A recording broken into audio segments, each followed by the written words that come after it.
Wizard. Ja, maar English shukt, hè. Go to Discord.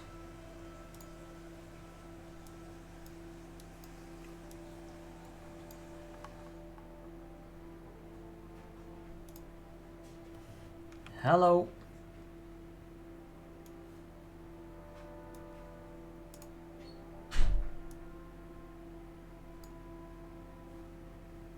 Oh wait, I have to change Discord. Waiting for your go ahead on. Why is not? Wait a minute. You got first, though. Wait a minute. It's not. What the hell? Why is it not working?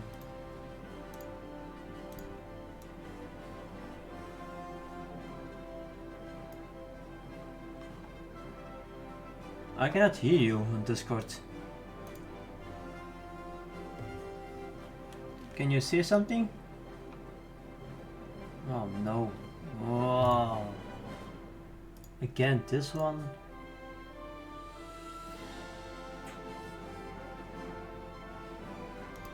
Maybe it's a music too loud. Play this song. I'm not playing sounds. It's not allowed.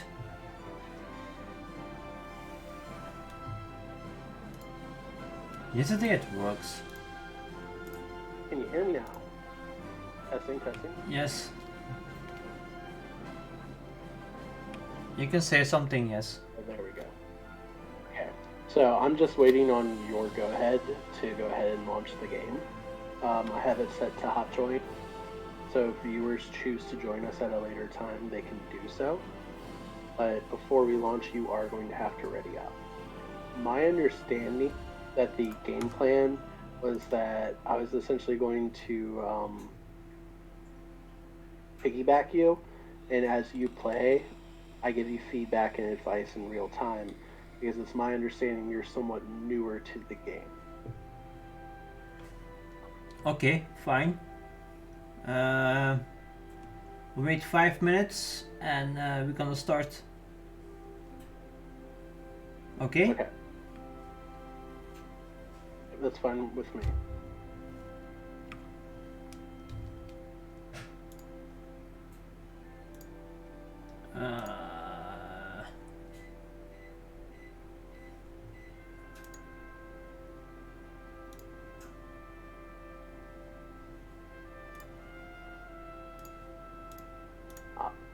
Like you have Mephobills, which lets you construct factories ridiculously quickly. You also have a lot of really good factory focuses.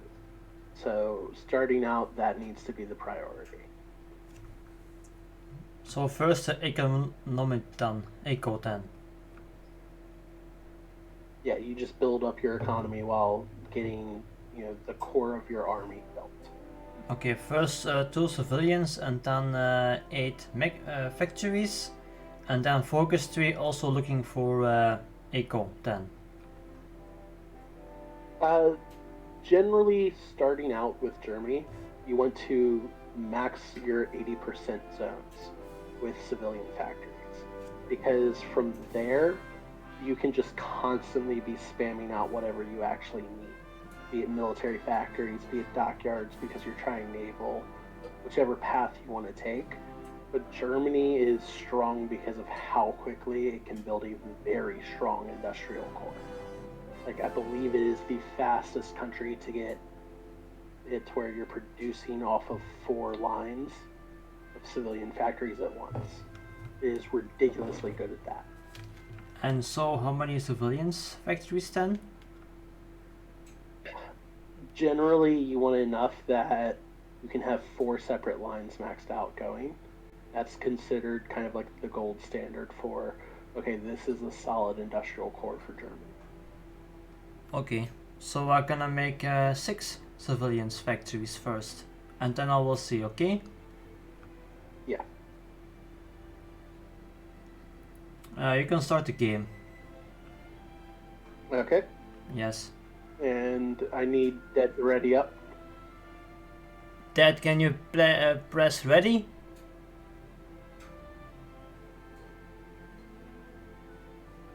Yes, yes, Jesus.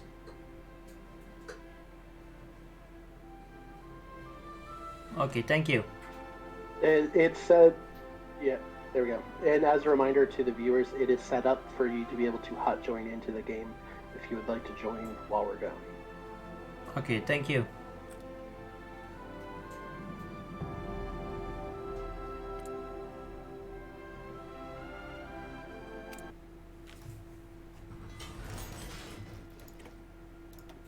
Okay, so if you want to go ahead queue the civilians, I'm going to go ahead and get some light tanks producing.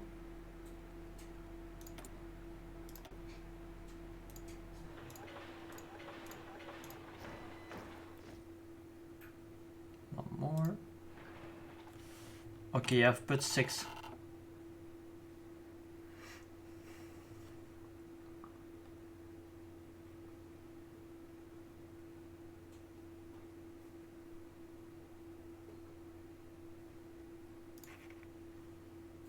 And I'm just sorting out your armies real quick.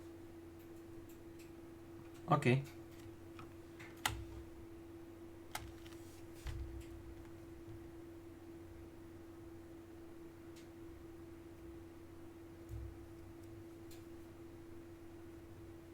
Okay, so as far as research, generally the gold standard is always to get electronic mechanical engineering. Like this is just the generic start.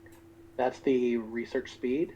Going ahead, getting basic machine tools, and getting construction. And then whatever your spare slot is, whatever you need, if you have it. A lot of nations don't. So a good thing to take for Germany is to either go ahead, start working on your weapons and equipment, start working on a doctrine. The doctrine's kind of not optimal because you can get bonuses for it, or just working on something that you're going to need going forward. So I'm going to go ahead and get us squared away on basic infantry weapons. Now for your national focus, again, early Germany, you're scaling up, scaling up, scaling up. That's your goal. So you want to start off with 4-year plan, and you're going to work your way down through KDF Wagen, and then depending on your timing, you can either pick up extra research slot or start working your way through other things. Take a 4-year plan. 4-year plan.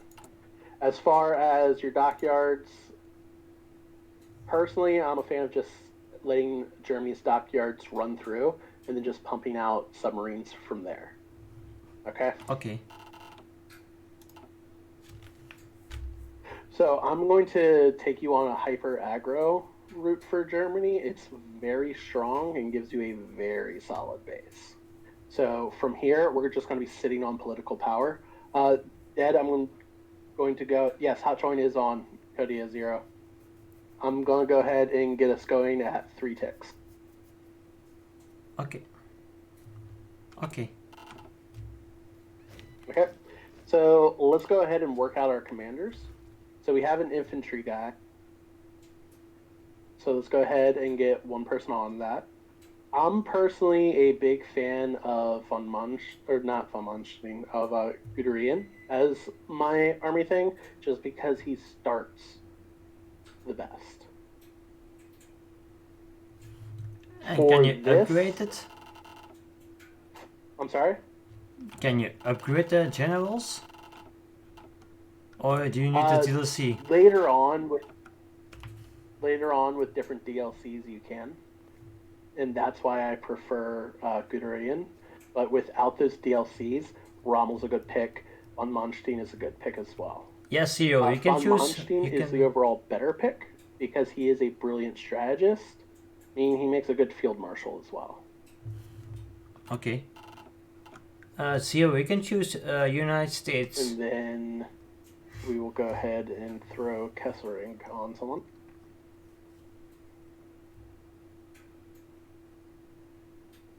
And for that exact same reason, I am a fan of Walter Modell for my field marshals on him, for my offensive.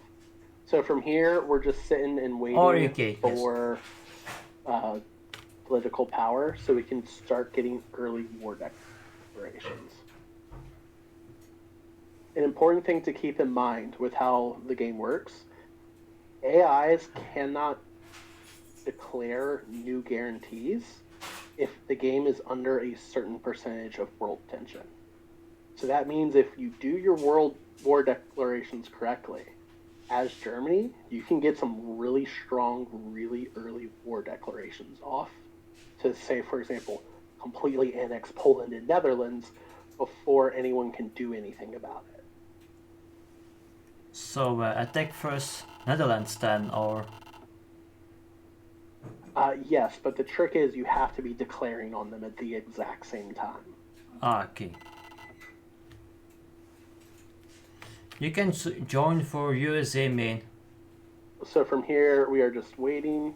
If you go into the recruitment, you'll notice I'm recruiting us a ton of cavalry, as well as some more panzers. As the cavalry gets there, we are going to be early deploying them. The reason why, in this game, the fastest way to build up your troops, build up your army, is to early deploy, switch them to what you actually want, and then train them up from there.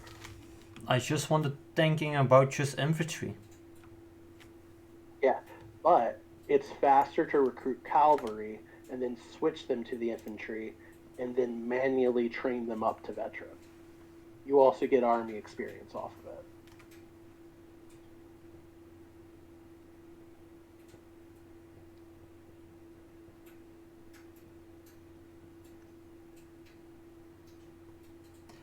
Zero, we can join. So if you look, every time one of the cavalry gets ready to deploy, I'm doing so.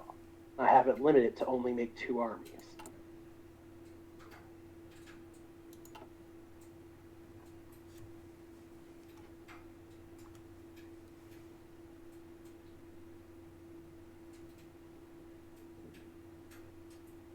Okay. So one thing that I'm seeing that you didn't do on the industry side is those percentages affect how quickly something builds. So you always want to be building out of your highest percentage.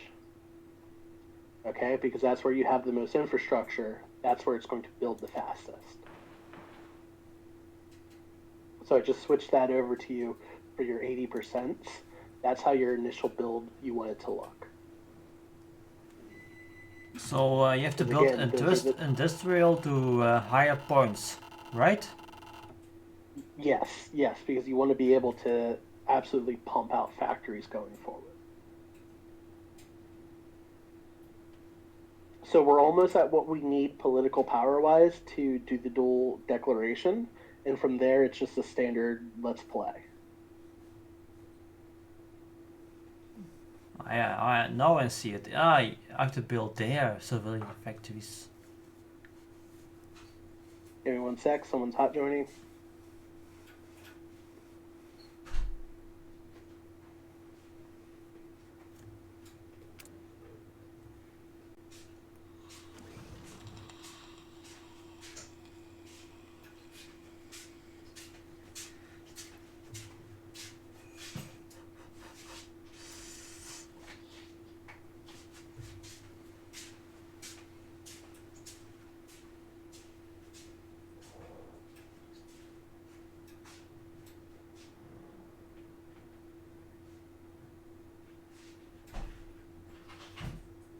Zero, welcome to the game.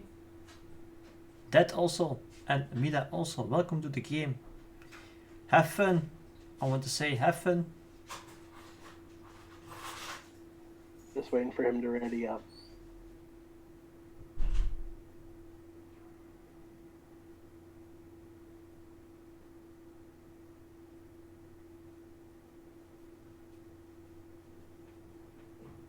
I'm loading in the game. Yeah, I see. We see it.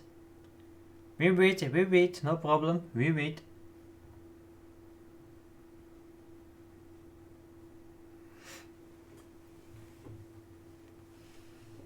There we go. Okay.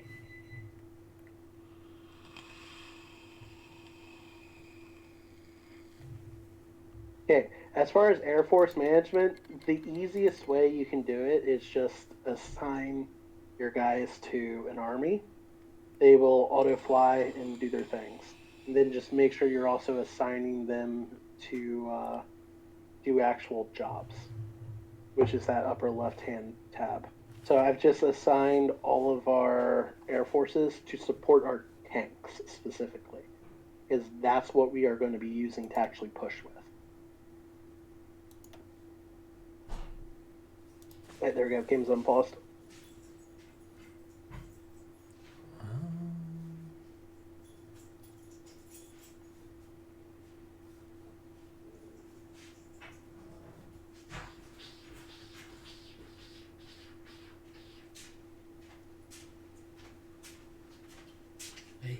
Does anyone object me to doing it at 4 speed? Yeah, I'm looking. Wait a minute, if you want, because I'm not finding it. You're not finding what? Support the tanks, you say? Yes, so if you click on air Uh-huh. on the bottom right hand corner, you click to see your air things. Ah yes, close air support. That? So if you if you select out all of them, you see how there's that little icon now above your generals? You can click that with a air division selected, and that air division will follow and support that army. So like our tanks have the support of all of our air force at the moment. So whatever the tanks do, our air is going to try and support that. Okay, copy.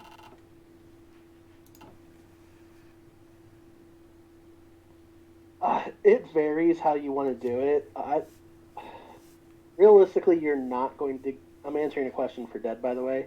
Realistically, you're not going to get enough XP off of training to really make it worth the while. The best way to get XP is either by sending attaches, sending volunteers, or just having your own wars. You get it? That?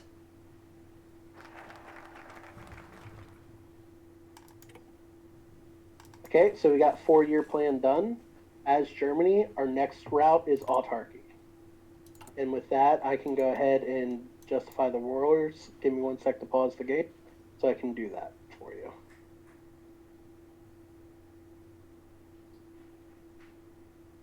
So the way I'm going to get these wars to actually fire off at the same time, I'm going to justify 3 states on the Netherlands. So that war will be ready in 350 days. Is the USA Then I'm army going to welcome? justify 1 province on Poland, so it also is ready in 350 days. Is the USA army welcome to Germany? Because somebody asked it. I'm sorry, what? In the top you can see US troops want military access. Yeah, so that's one of your viewers. Normally the US does not cooperate with Germany, so that's up to you. Do you trust your viewer not to stab us in the back?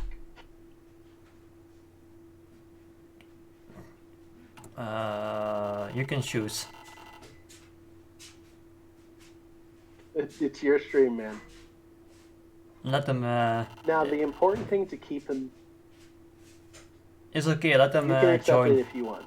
Let them join, okay? Yeah. Okay. The important thing to keep in mind, if you are going for an early war, there are certain early war technologies you have to get because their benefit is just that good. Radio is one of those technologies, an extra 5% reinforce rate. That is huge for getting forces into the fight, particularly if you outnumber them. Okay? Particularly if you outnumber them. Okay. So now the political power that we are getting, we can actually use to increase ourselves. The 2 first picks you should always do is either a silent workforce, because that gives you more political power to make more changes, or to get a military theorist, because that gets you XP and reduces how long it takes to research doctrines. Doctrines are the single most important research in this game. Mida, can you that send a question in the chat? Can you answer that? So as far as training things up, you always want to train things up whenever possible. And I do have a Twitch at Kodiak, but I don't really stream that much anymore, so don't worry about it.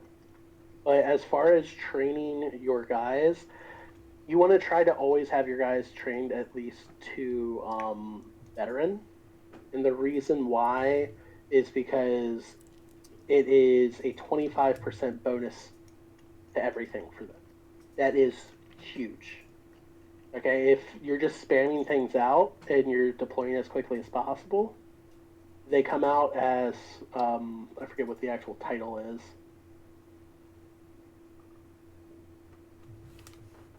And Zero also has a question. Stop space research. He's telling to you. I think, yeah, it's on Discord. Wait, I'm gonna change the button. Wait,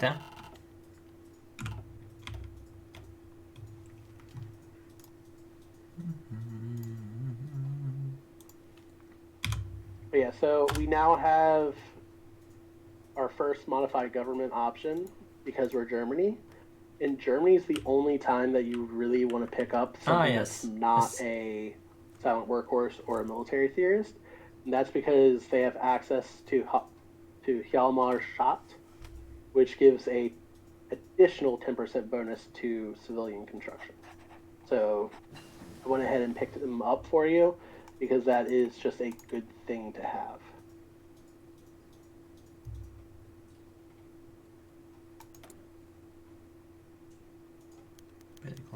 Computer. Now, one thing that gets a lot of questions between, or as far as research, is what should I go, concentrated or dispersed industry? They both increase the number of factories you have. They both are just really good researches. The difference between them is dispersed is a more versatile platform. You can do more with it. It makes it so bombers aren't as effective against you. It makes it so that you can switch things around a little bit quicker. So disperse is the better overall for most circumstances of the trees. Concentrated is really good if you are going to be doing a long time build.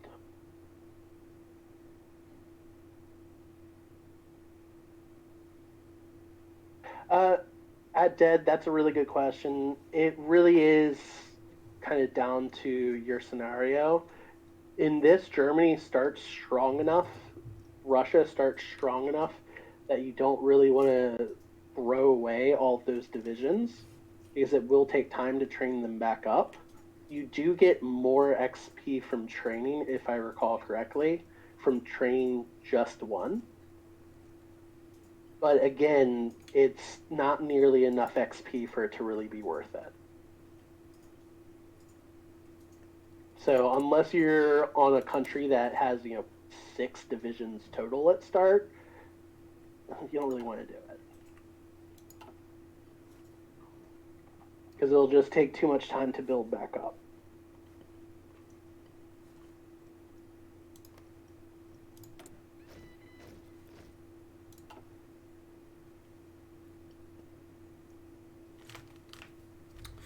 Do you know USA 40-bit?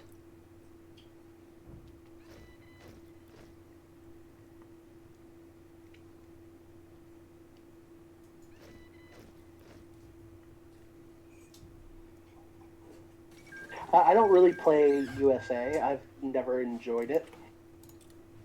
So what I tend to do is play like Austria-Hungary or play one of the formable nations. I tend to join or enjoy those.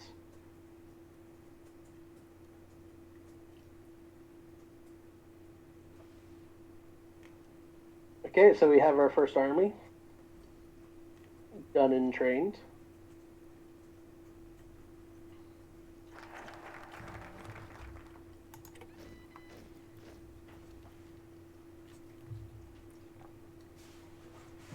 You'll also notice I'm very intentionally not putting anything in that little corner that we have that's not connected to anything, just because I don't want supplies to be an issue.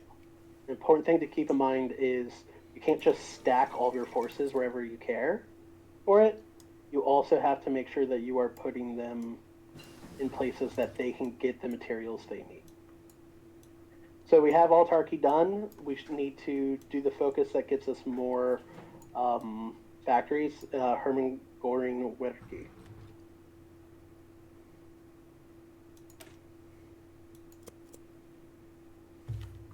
Okay, Yep. done. And again, that's going to get us even more factories. So we're just in this build-up phase at the moment. There's not a lot that needs to really go on with us. I am going to do an improved worker conditions just because stability is always good.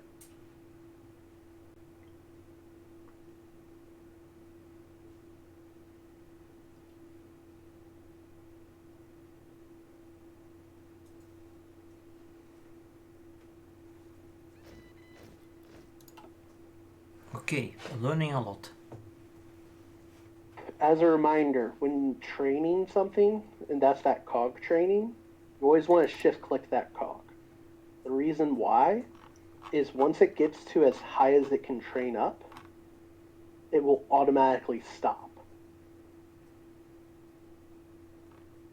As Russia, the Great Purge gets you down into some very good things. So yes, you do want to take the Great Purge as Russia in most cases.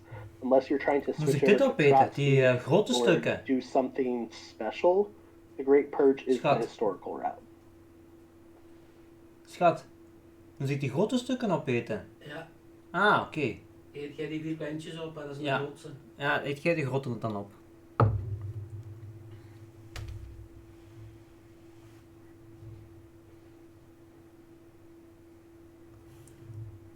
Can we do the MIFO bill? MIFO bills will automatically refresh. That was a lovely quality of life change that they did. So that we don't have to keep doing that. Ah, okay. Well, I will do that manual good always. early on.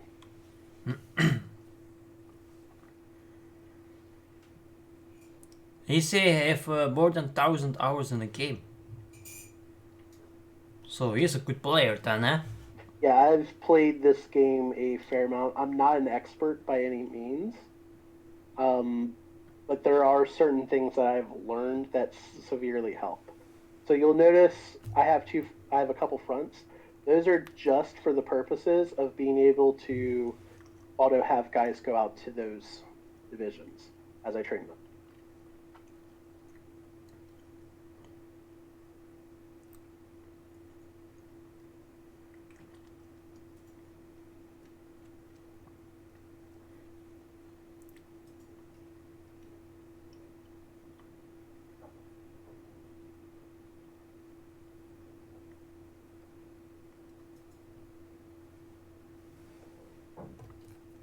So, like, if you look at our army experience, we haven't really gotten anything from training. So that's why your source of army experience, you don't want it to be from actually training your guys. You want it from, like, for example, sending units to Spain as volunteer forces and fighting in their war. That will get you a lot of experience.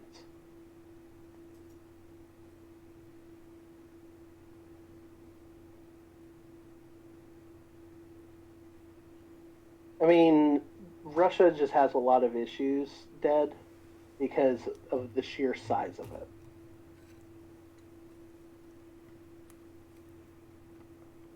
That's why I hate going to war with Russia, just because even if you play it perfectly, it takes a long time to take Russia.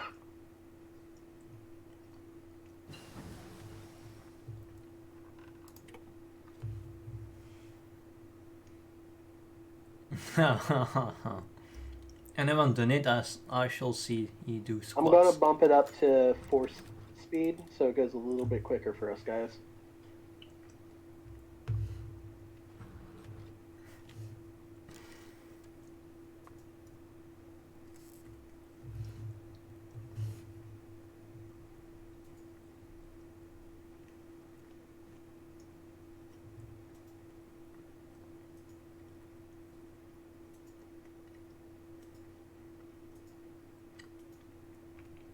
That is the plan. Make Germany great again.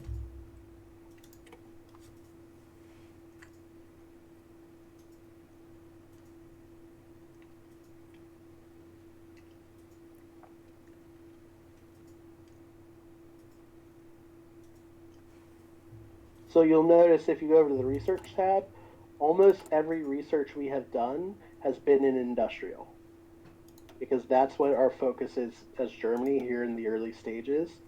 Because we start with strong military already. We start with Panzers IIs. We start with the first thing of the mobile doctrine researched. So we've got that. So it's KDF wagon time.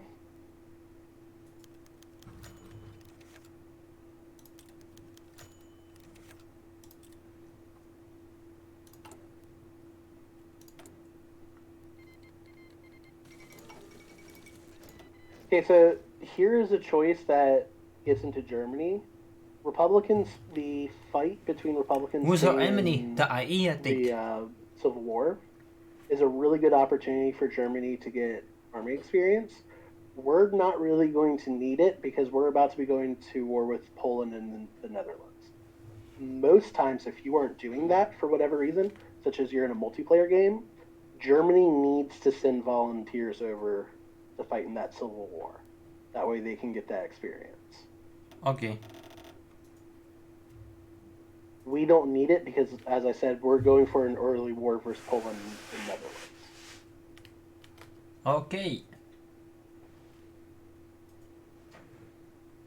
We are about 200 days off of that. 200 days in the But war we is have continuing. enough PP to go ahead and start getting stuff. So we want to go ahead and pick up a silent workhorse. Never ever take Rudolf Hess. The reason why, once you go to war with the United Kingdom, he dies. So you always want to take Bormann. You mean Rudolf Hess? Yeah, never take him. Always take Bormann. Okay. But that will get us more PP.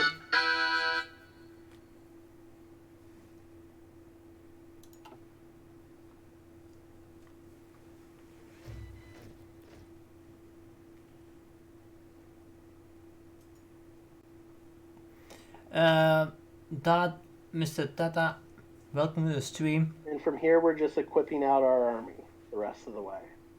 So now we're in just a research and whatchamacallit pact as we're waiting for our guys to get more equipped. More equipped.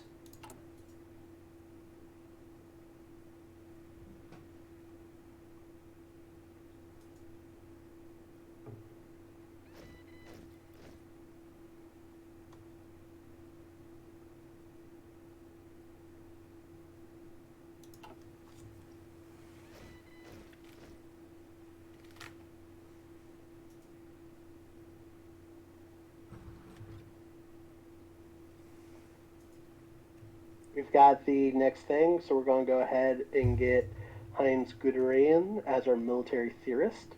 That's going to reduce the time it takes to get things, as well as give us some max speed on our armor, which is really good for armor, and get us some army experience.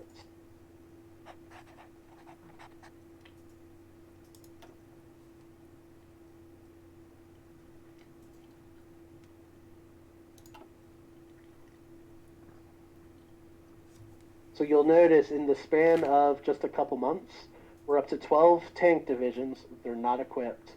We've added almost 48 infantry divisions. They're not fully equipped. But we have bodies to do things with.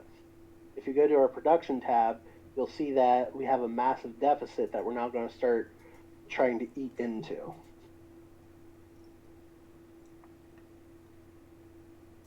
Don't need to be perfectly equipped before we actually declare war if we're using our guys smart.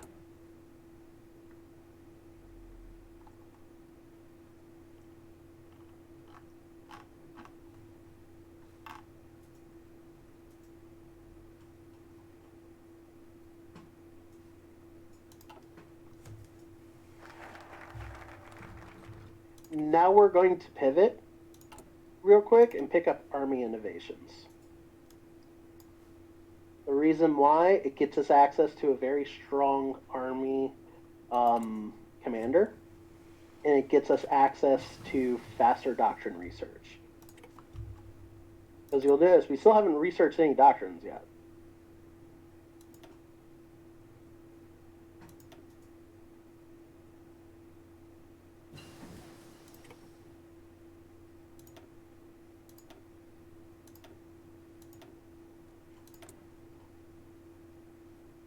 Dive bombing.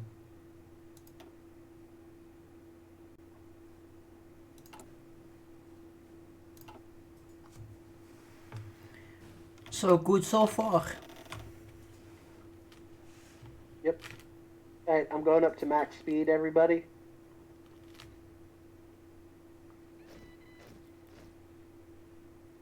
Apparently I can't go up to max speed. Never mind.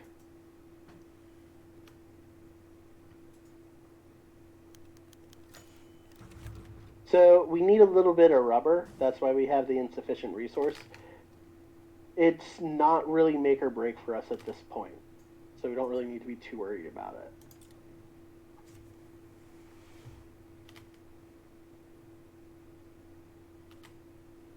So we are a little more than 100 days away from the dual war deck.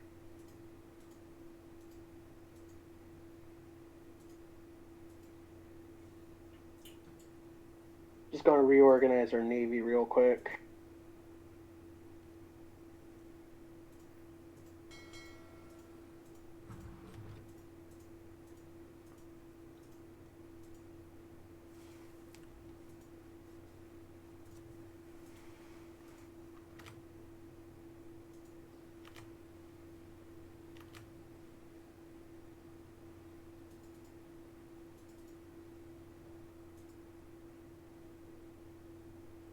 We have enough PP to do the next thing, so we are going to go ahead and pick up an infantry expert because we're getting ready for that early war.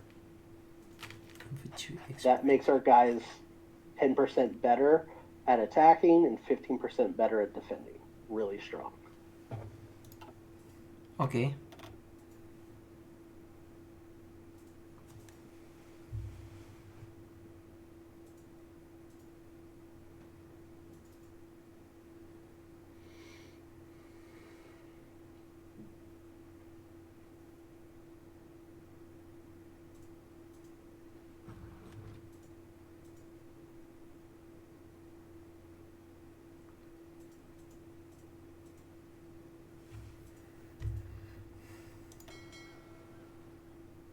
Strike Force. Ah. He's using Strike Force.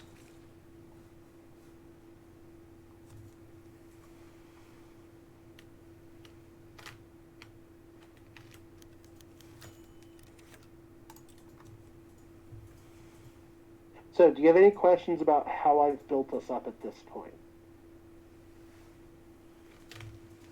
I can follow a little bit. What you meaning? Okay, we just got our first 5 army experience, so I'm going to go ahead and throw an extra tank onto our panzer divisions. We want to get that up to 40 with as soon as we can. Ah, this one.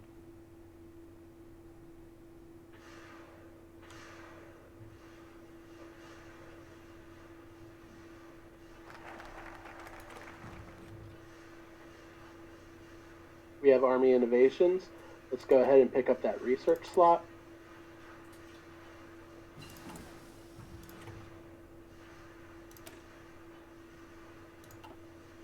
And now, for the first time, we're going to start researching the doctrine. Because we research it at twice speed, plus some, because of the changes we've made. So we would be about where we are now on research anyways.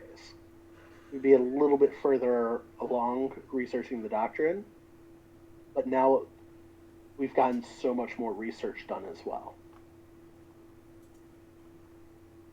Does that make sense to make sure you're using those bonuses? Yes, yes. But I was always using firepower doctrine. Superior firepower doctrine works for a lot of countries. For Germany, you want mobile because you have that industry to just pump tanks. So we've got the next thing. We're going to go ahead and pick up our genius, which is Erwin Rommel, the armor genius. That just makes our tanks 15% better. And Zero, I have a question for you, Zero.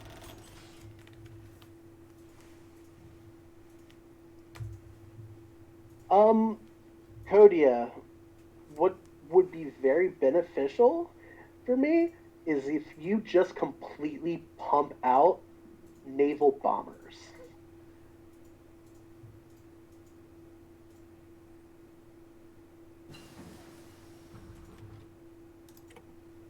Sounds a little weird, but we're going to try and end World War II before historically the United States would get involved.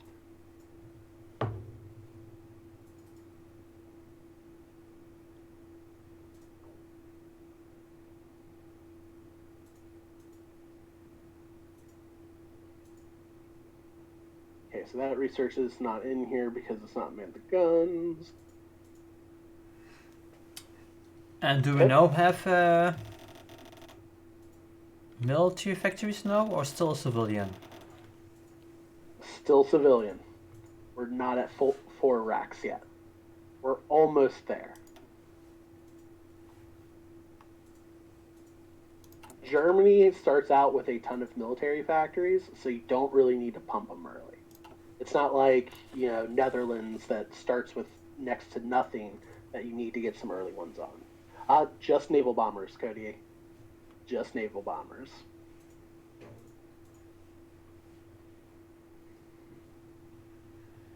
Okay, we have almost 15 Army experience. Let's go ahead and add on some more tanks and add on a motorized infantry as soon as I get that last one. There we go.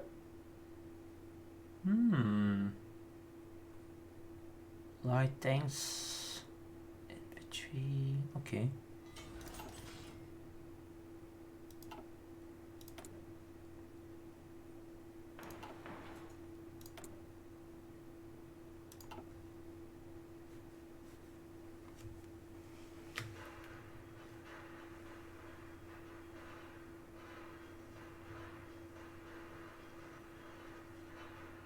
Okay, so I'm pausing the game now so I can explain some things to you about what the game plan here is. You'll see I have a front line over on Netherlands. I'm not telling that front line to do anything. They're just there to hold it down until we're done with Poland. Okay? So as soon as we declare, they're going to start fanning out to just hold that line. Generally, you don't want to be pushing everything at once, because if you're pushing everything at once, then you're going to have a lot of issues with actually making sure that your guys are supplied. So let's go over to Poland. I've got one group of guys on that front. I'm going to take another group of guys and put them on that center front, that little cutout piece right there. Oil would be lovely, Kodia. I'm then going to take the tanks, and if you actually zoom in, you can see the different terrain types. And I'm going to do a custom front for these guys, where what I'm doing is I'm trying to get them to cut through the plains areas.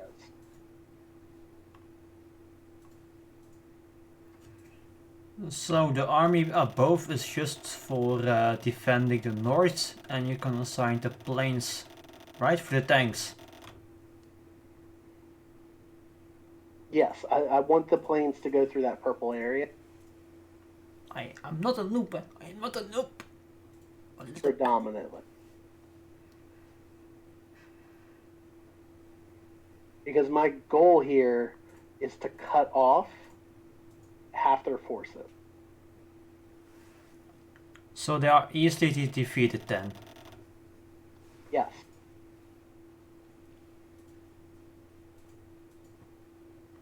The biggest advice that I can give to anyone playing this game is in general, you don't want to push. You want to cut. You want to cut troops off from supply to their capital because then they're easier to kill.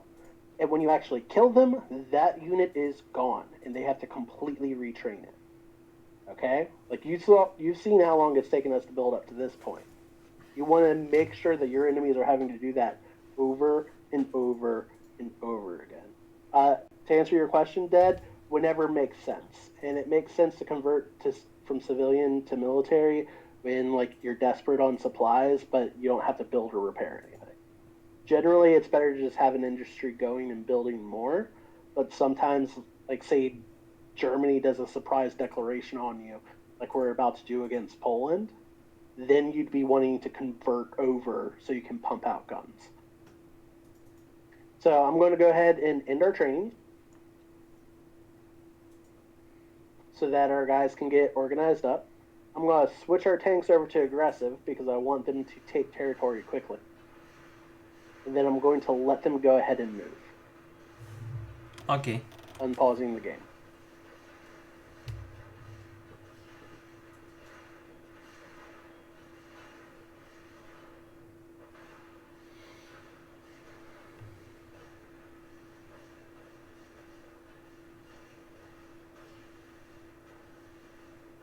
So you'll notice we're at 19% world tension.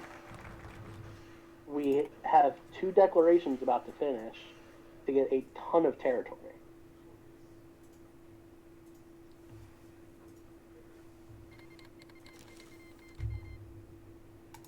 One declaration's ready. All 2? We're not declaring yet. Both declarations are ready.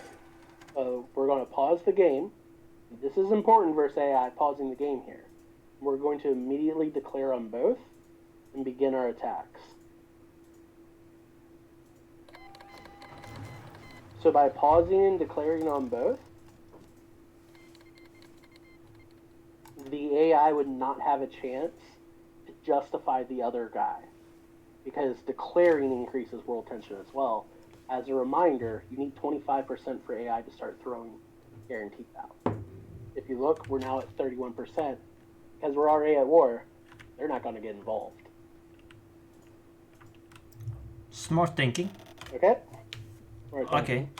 So now look at how quickly we take out Poland here. Okay? Watch that.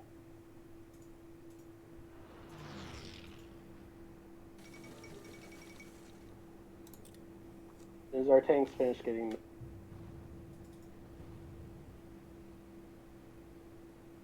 I declared just a little bit too early there because our tanks weren't quite ready yet.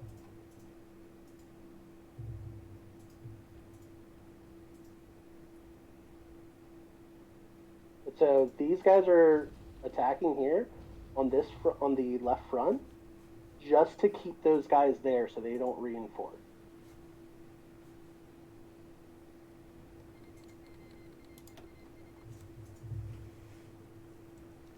So the Netherlands just called in their puppet.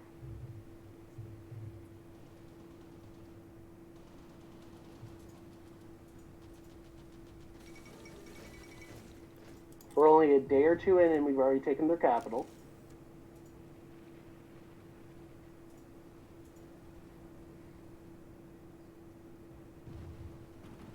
We've got an encirclement on this division. That division, when it dies, it is gone.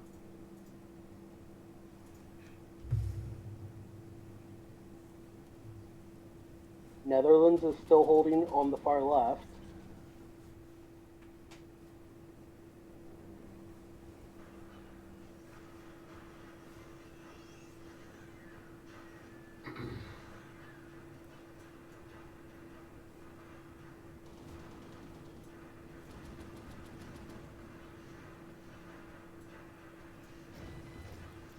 And now we need to adjust this front so our tanks are focused back up together.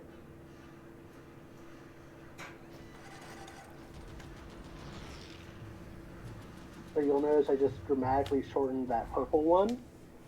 That way that all of my tanks are concentrated once again and not spread out everywhere.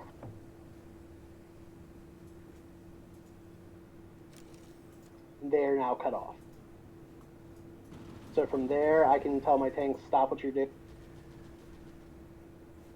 I want you to do one thing, and that's kill these forces.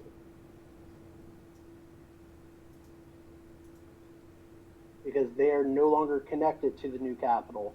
They're not getting supply. Ah, okay. So you destroy first this army, and then you're gonna continue east.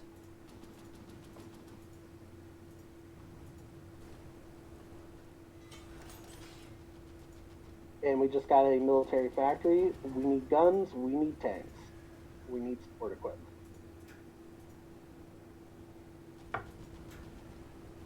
I have no idea what the difficulty is.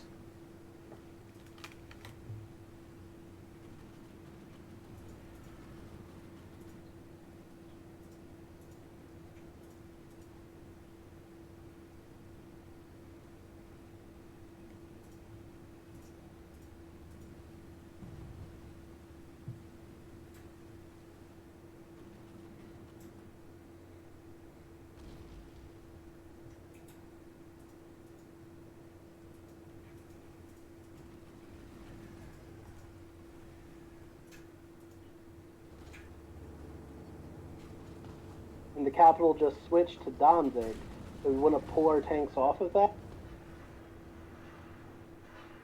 and have them take the territory that's not connected to the capital.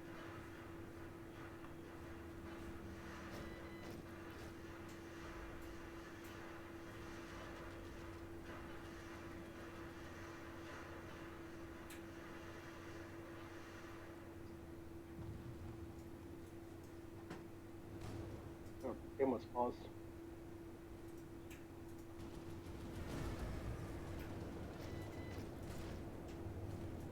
So you need to be updating.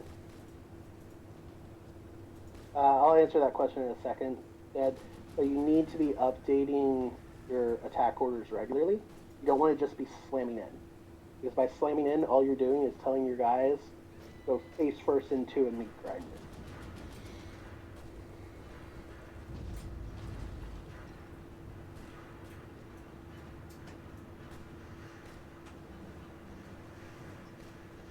And so I'm actually going to tell all the guys that aren't on the capital front now, that has Danzig, to go aggressive. Take territory. Pick the fights. Go into the grinder. Because we will win every time since they're not connected to the capital.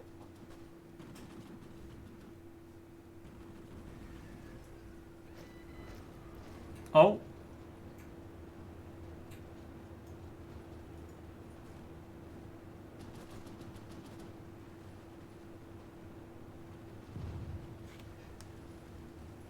Did you go max speed? No. It's still 2, 3. As far as why we're not on max speed, it keeps slowing down because of Hoy. But the reason why you can't really get that many multiplayer games anymore is it's an older game. It comes with the territory. Hoy has been out in some form or the other since 2016, I think it was. So a lot of people have kind of left the game at that point. The other thing is a lot of people now do private games just because there has been a couple of people that have been exploiting parts of the game to do really negative things.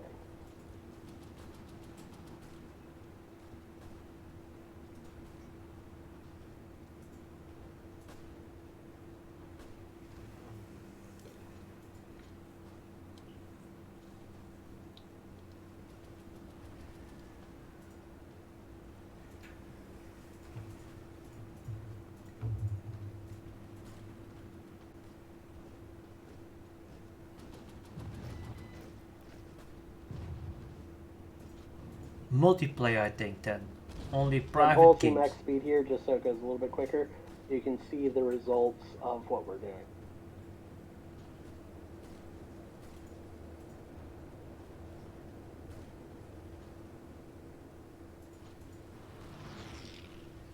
Like if you zoom out and look to the right there, you can see by the effect of cutting off all of that territory did.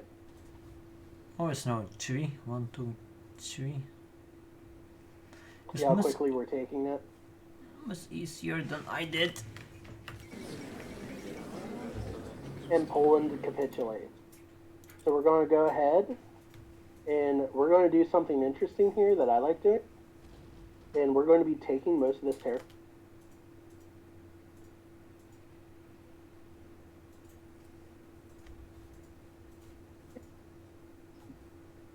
But then puppeting the stuff that actually goes next to Soviet Russia. And the reason why, that way Soviet Russia can take that in Molotov-Rimpop, and it's not really lost stuff for us. So Poland's out of the fight.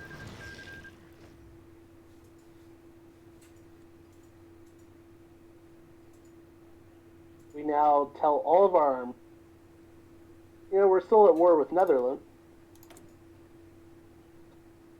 Fix that for us.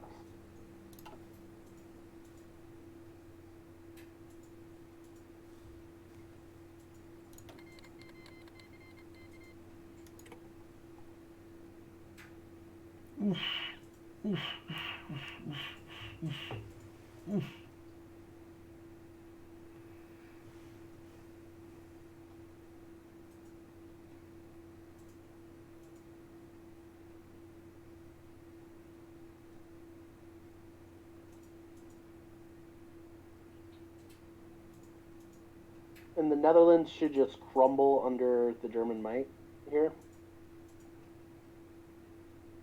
Because they haven't had an opportunity to go through a lot of their defensive, what can we call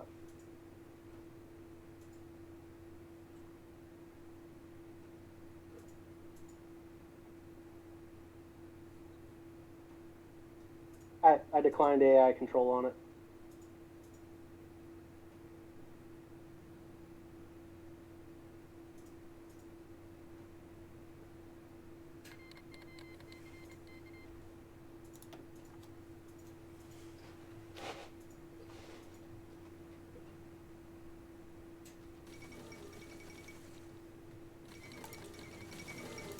And you'll see they're just crumbling.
Okay, so now we need to be careful about this particular one, this particular treaty, because what we actually want to do is pass a bunch so we can satellite the Dust East Indies. That's very important. And then we want to take all of the remaining Dutch states. So if you look around the world, we now have the Dutch East Indies just north of Australia. That's really important for Germany, because now I have a puppet that can get me some really good resources.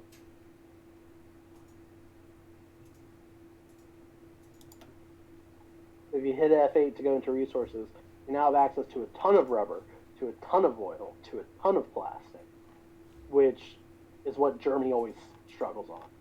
And we're still not at war with France and with the United Kingdom. Okay. That is a strategy called Hyper Germany.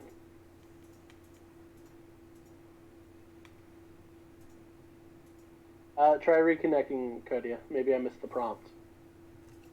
Okay, so from there you just play as normal. The important thing to realize about this game is you need to have a plan going into it of what you're going to do and how you're going to do it. So here we played into Germany's strength of going mobile doctrine because I have a huge production base. We played into Germany's strength of let's quickly take out country. We played into Germany's strength of let's quickly build up an industrial core. And we've addressed the two major issues that Germany had. One, I have to punch through a lot to get to France. Now I have to punch through half as much. And I've taken care of the issue of oil and rubber. Okay?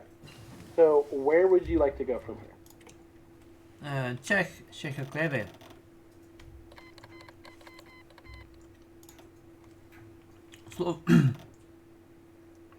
Slovakia. Okay, so the advantage of going this way, we don't have to militarize the Rhineland. That's already done because we went to war. So now we can just play Germany as normal. So hot join is on. I don't know why this game failed to connect. Are you making sure you're putting in the password LK? So it's all you at this point. I'm finishing up a line hungry real quick for you, but you take the reins, do what you want to do, and as I see opportunities for feedback, I'll give it to you, okay? Yes, thank you for the help.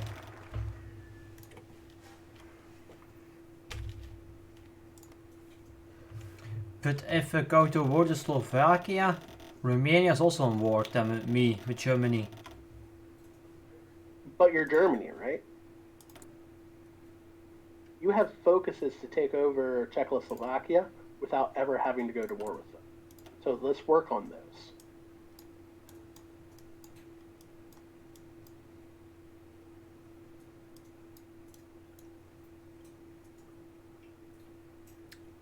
So you can go ahead and bypass the Rhineland and immediately go into Anschluss.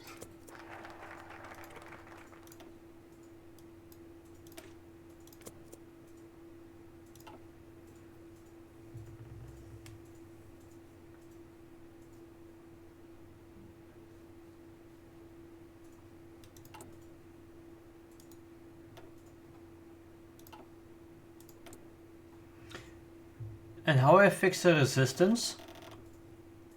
So the way you fix resistance in the current game is first off you go to occupied territories.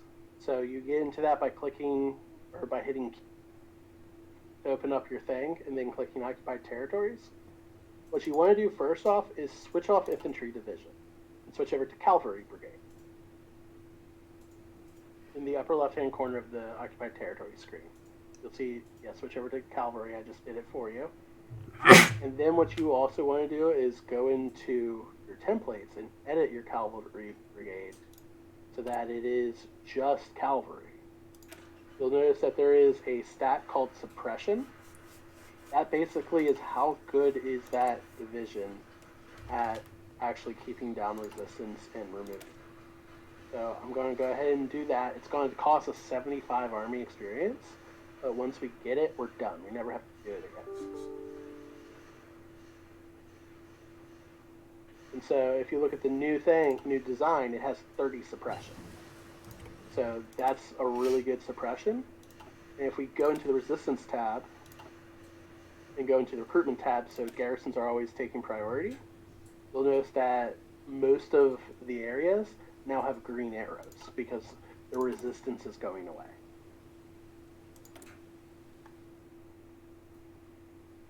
With La Resistance, there's some changes that you can do.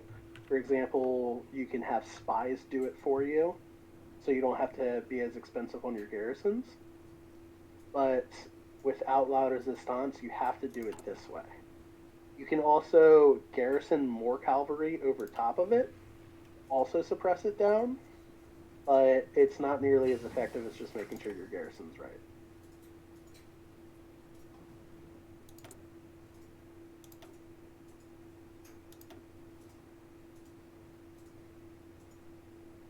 I'm going to keep running your research for you, okay?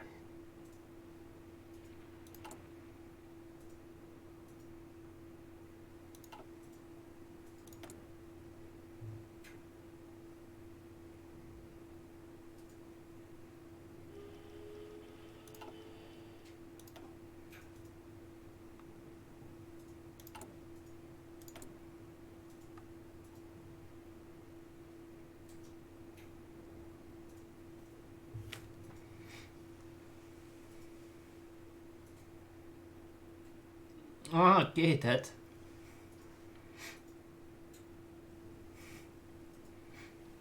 So you'll notice that area in the Netherlands is still pretty high. And the reason why it's still pretty high is because it takes it a while to balance out all the resistance. But overall, it's starting to decrease.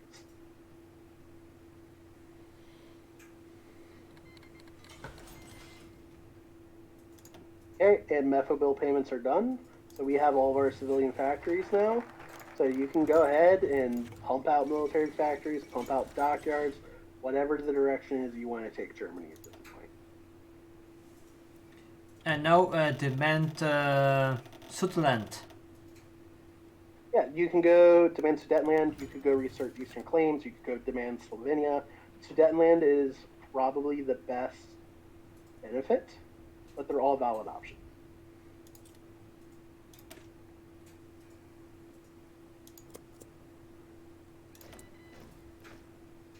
But you have factories that are also idling, so you need to address that.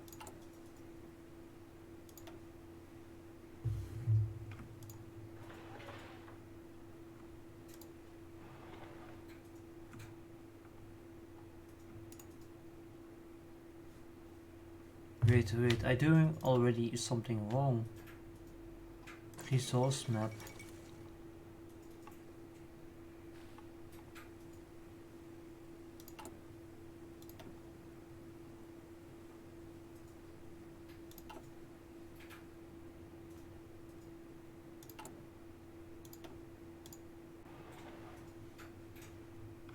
Okay, so we already have 4 racks of civilian factories, right? We can build 4 separate buildings with max buildings. That's what I mean by racks. So at this point, we want to start getting military factories. Okay. Ah, okay.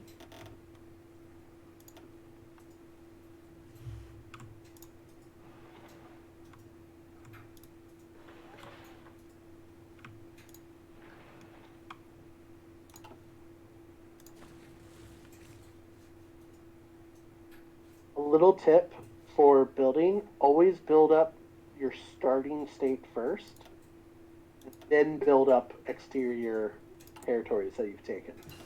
So like we've taken over Poland. We want to build up the core of Germany first.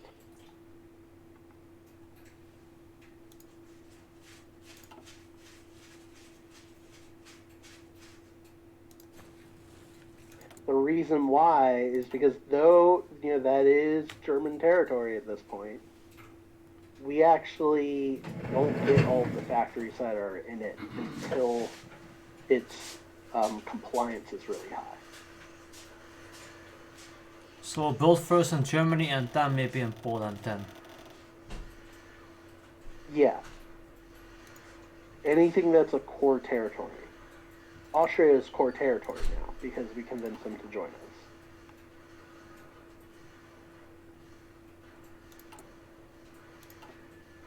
I'm not even seeing a pop-up. Oh, there it is. I just got the pop-up. There you go.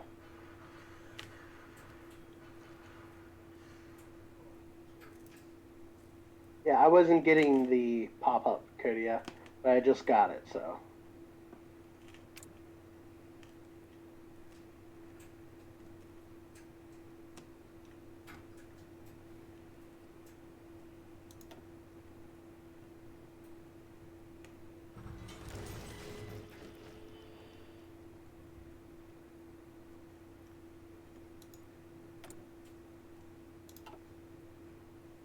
Yeah, I'm waiting for you to actually fully connect.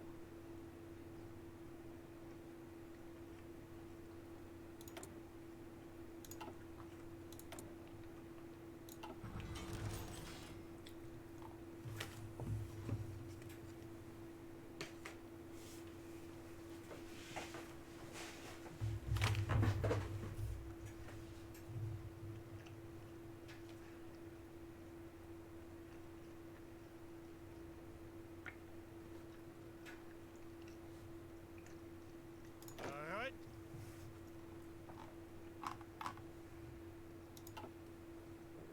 Zuhören. Yep, I'm waiting for you to get into the game.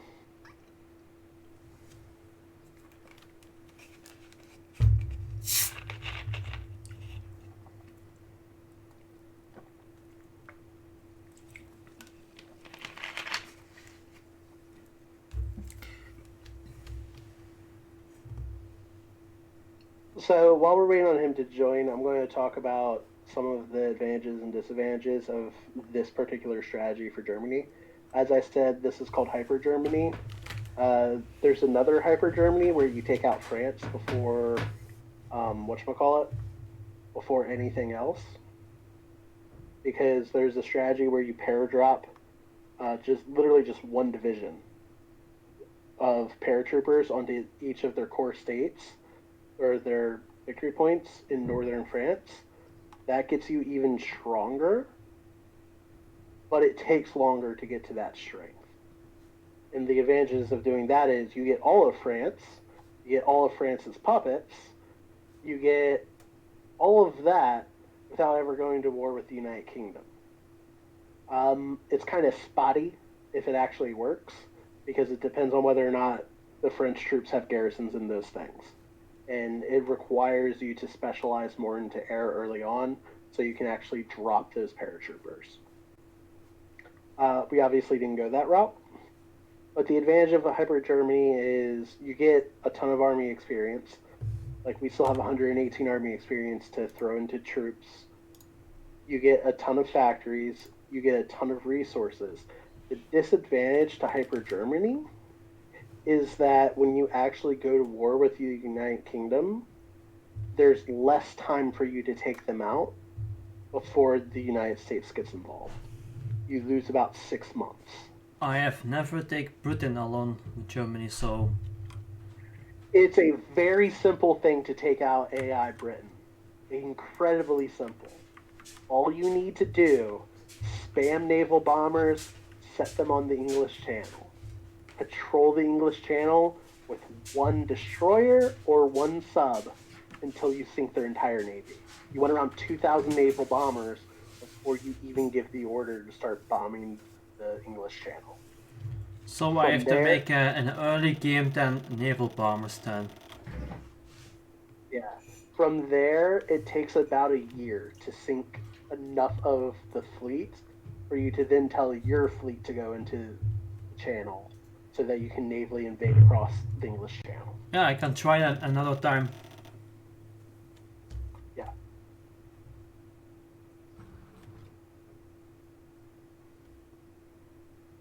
I'm still not seeing you in, Kodia.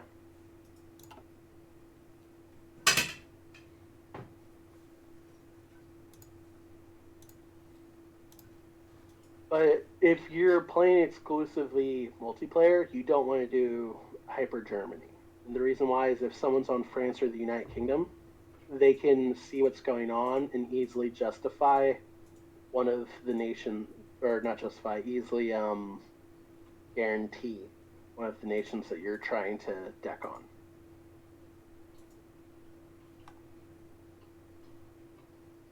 It's one of those exclusively AI type things. And are we asked to access to Hungary and Italy? Oh wait. We are. We are going to do it to both Hungary and Romania. If you go into... Actually, we can't at the moment, and I can't restart the game. So give me 1 sec. I have to save and then relaunch it. Okay, so game's going to close for a sec.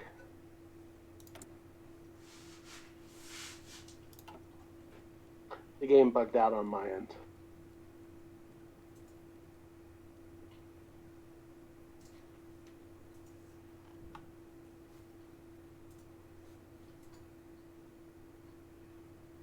New game is up, same information. Yeah, a lot of multiplayer things have specific bans. Like, a lot of games ban Hyper Germany just because if the Allies don't do it, don't do the correct counterplay immediately, Germany wins. Just, there's nothing around, there's nothing stopping it. Germany wins at that point.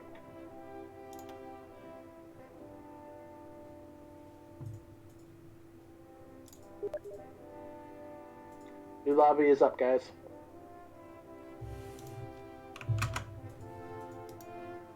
If you're playing multiplayer, there's a lot of little things like that. Password is still Elke with a capital E. There's a lot of little miniature ban things that happen because it's just so strong. Like, a lot of people put limitations on when you can use kamikazes, as an example. So...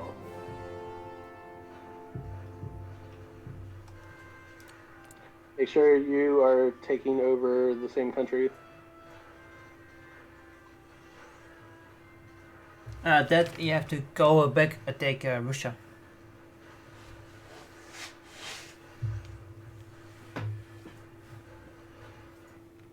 If you want to try and rejoin the person that was having issues hot joining, it should be easier now.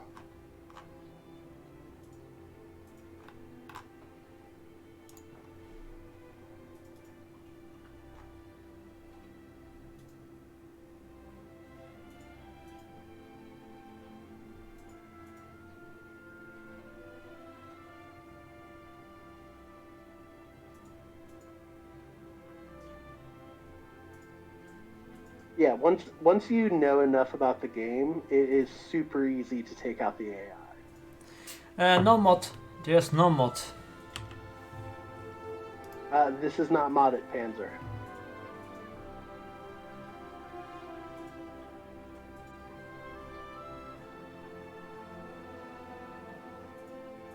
But do you have any questions that I can answer while we're waiting, Elke? Am I saying that correct, by the way? Yes.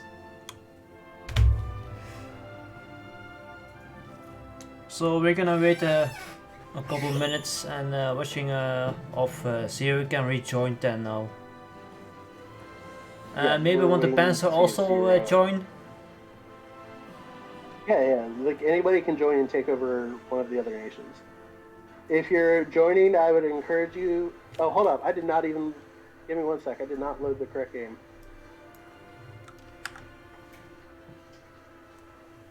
There we go. I was about to say, why is Poland on this map?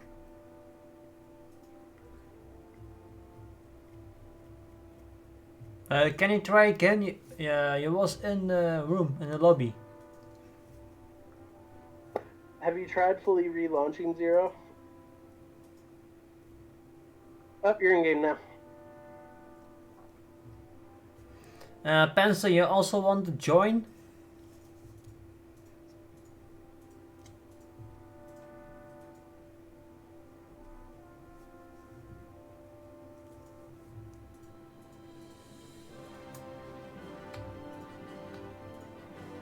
Dun, dun, dun. Alright, ready up when you can. Okay, you want to watch. Okay, welcome to watch. No problem.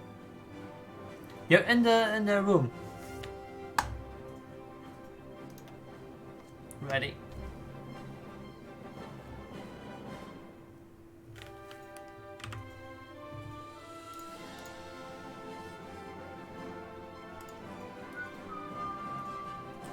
Alright, let's get back into it.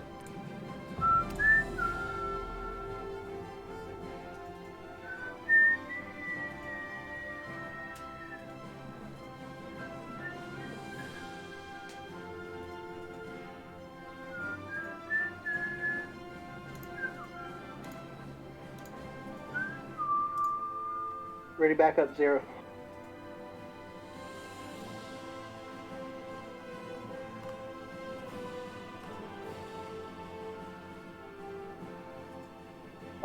So the reason why it's bad for Germany to take all of Poland is that part of Poland you're not really going to use anyways. So there's really no sense in taking it, and you get more factories in the short term out of puppeting. So the way it works is you get more immediately if you puppet, because you're not having to garrison it, you're not having to deal with resistance, you're not having to deal with compliance. You get more out of it by puppeting. But once you've dealt with resistance, once you've dealt with compliance, you get a lot more from it overall. Does that make sense? A little bit.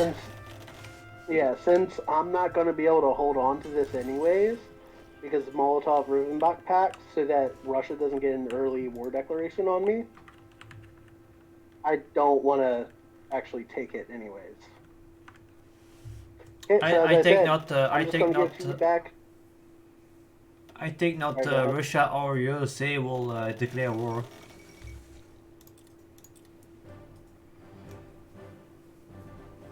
The USA declare war on us. Yeah, maybe we will see later. Okay. Okay. So you're in control. Okay. You do you. I'm just going to observe and give feedback at this point.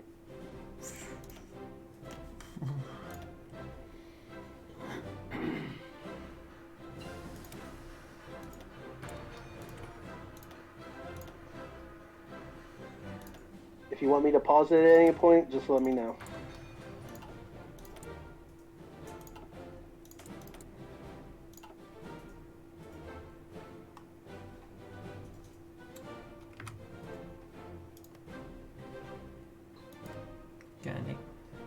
I paused the game.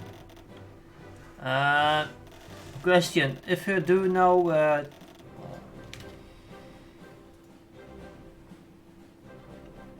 you cut out. All I heard is if you do now. can I do now go to Slovakia? Panza, thank you for the 14 What you want to viewers. do right now is use your focuses. Thank you for the raid and that for way the... you're still not at war yet. Okay? It gives you time to rebuild from that war we just had, and it gets you free territory that you don't have to spend anything for. You know? So the focus tree first then. Try that first. Yep. Work your way through the focus tree at this point, and use that to declare war. Okay. Hello, Dark Undertaker. How you doing? Okay. So you have some unassigned divisions from Austria that you need to sort out. You've got some military factories you need to assign. You can modify your government, take more advisors, and you have a lot of political power to do so with. And you need to start training some more divisions.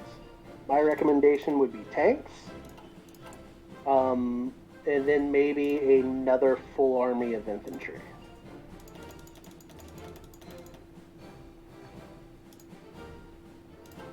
So currently you have 12 tank divisions, so maybe another 12 to get a full army.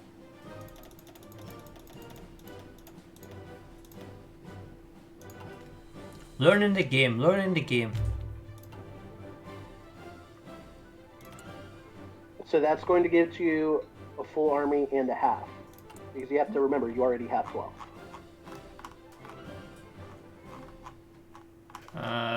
36 then? Only do 12.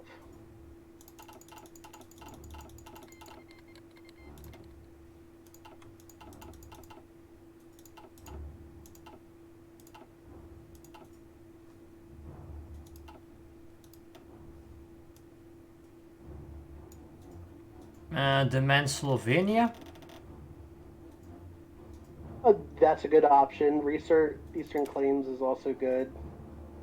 What I would actually recommend, though, is treaty with the USSR, so you can start researching medium tanks. Okay. Yeah, they're gonna take it. I can get the giant a week early. Oh, nice, Zero. I play Earth of Iron and we play with other viewers, so and the guy you can hear is American. He's helping me now with learning the game, so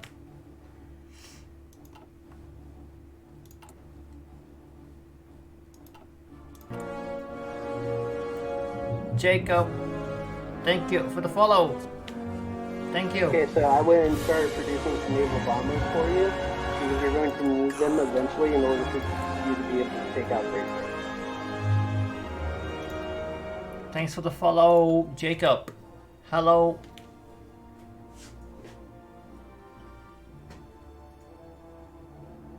As I said, you need about 2,000 to reliably take air superiority over the channel and to take out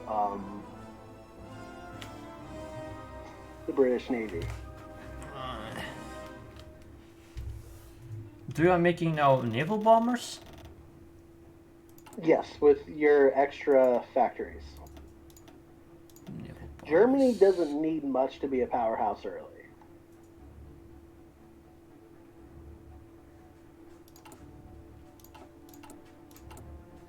So don't research it yet, because what you can actually do is pick up a focus to speed up that research.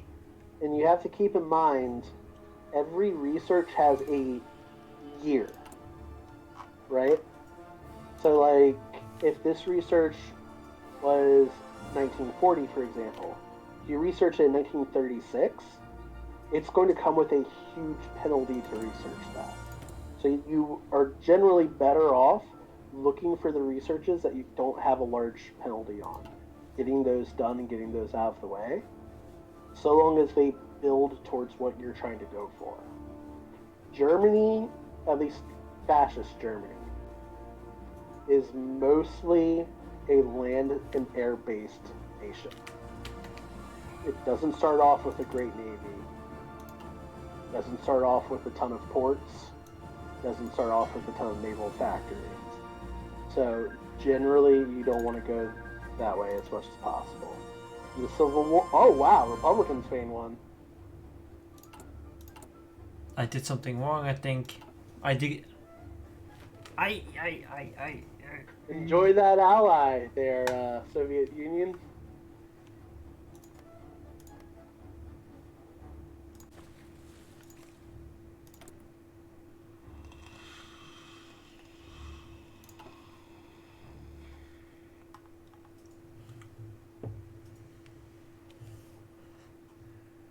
But you need to get some advisors. So go into your government.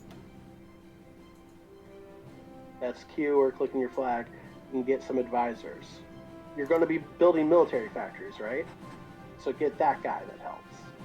You're going to be attacking, so get that guy that helps.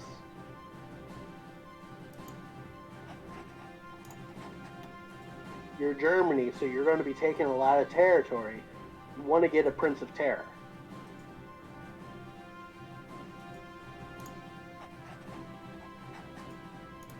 Yeah, it's fine, Deb. Hyper Germany doesn't tend to worry about Spain, so it's a good pickup for you. Infantry equipment is the best guy there. Get a Prince of Terror. Prince of Terror. Ah, Himmler. Heinrich Himmler on the right side. Yeah, I know the guy. Yeah. So the reason why Prince of Terrors are good is they make your garrisons better. You just don't spend as much on your garrisons over time, but you also get more manpower out of the territory that you hold.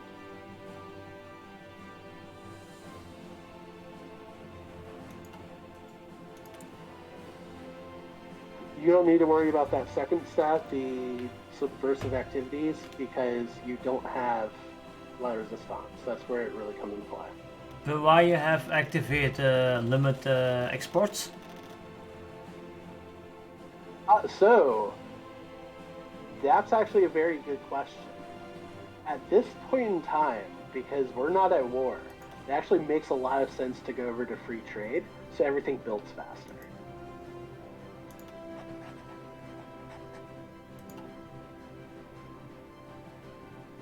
Just when we go to war, we have to remember to switch it back. The other good switch is switching off of partial mobilization and going to war economy. Okay, Don't do that. if I go to war, I will switch it back to limit efforts then. Yes, to limited exports, because you want those resources for your stuff. But as far as the SS fangs, that can lead to a civil war. I've never seen it actually be worth it. But so you also want to switch over from partial mobilization to war economy. So what that does is make it so that military factories build faster. You get more fuel from oil, as well as more of your factories you can actually build things with, because they're not supporting your nation, they're doing things to build.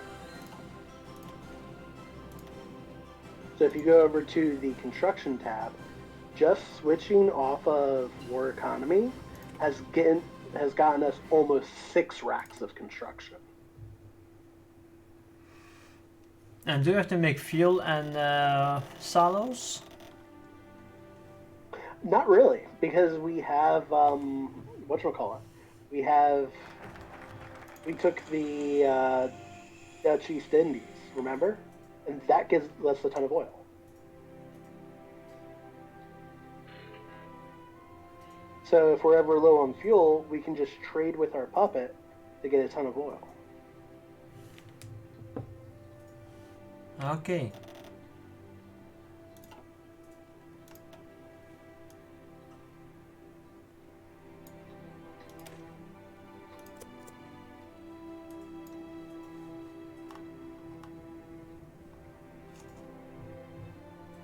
How did we get the Sudetenland?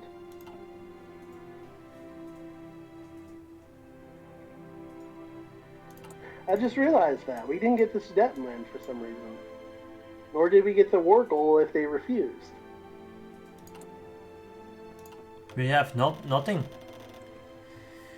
Yeah, that's weird. It wasn't activated. Even the vocal wasn't activated. Yeah, which usually... So something glitched out there. That have no question for you. So we'll keep going as it is to see if the next focus corrects us. Can you do the airplanes? What do you mean? I have airplanes reserved. Yes, because as a reminder, we are now producing, we've taken some territory, so we've gotten some airplanes. We're also producing naval bombers. So as I said, we need about 2,000. So I'm going to go ahead and start getting those ready for us. And you also train it or not? The naval bombers. You don't really need to. I mean, it makes a lot of sense to do so, particularly if you're playing multiplayer. But if you aren't playing multiplayer and playing against AIs, then it's not needed, type deal. You have free factories, by the way?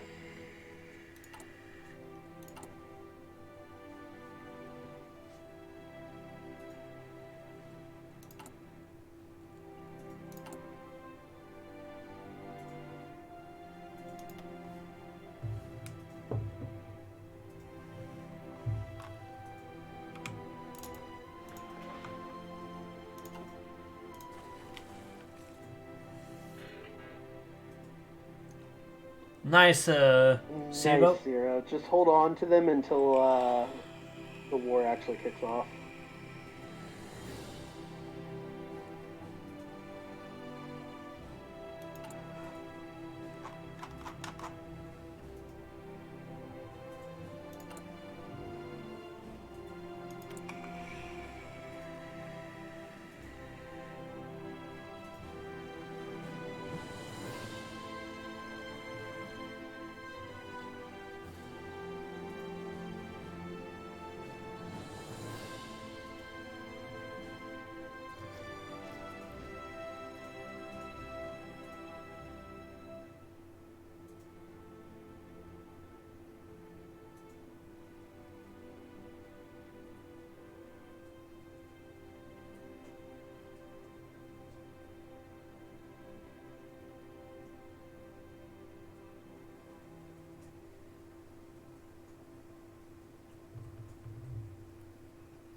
Yeah, sorry I don't speak Netherlands now, because it's only Dutch. Dog and I take so much So what I would hello. recommend for research.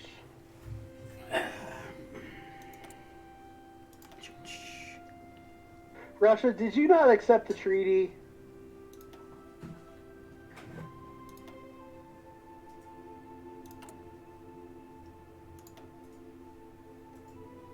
So, since Russia didn't accept the treaty, we don't get the bonus to medium tanks. But you really want to get into medium tanks as Germany. You have the production to do it.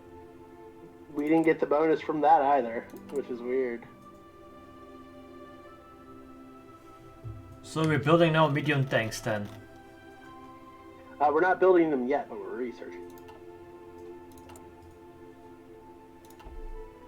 Maybe The he's difference between he's the- gonna attack us. I'm sorry? Maybe he's gonna attack us. Maybe. You're gonna backstab us? I think maybe.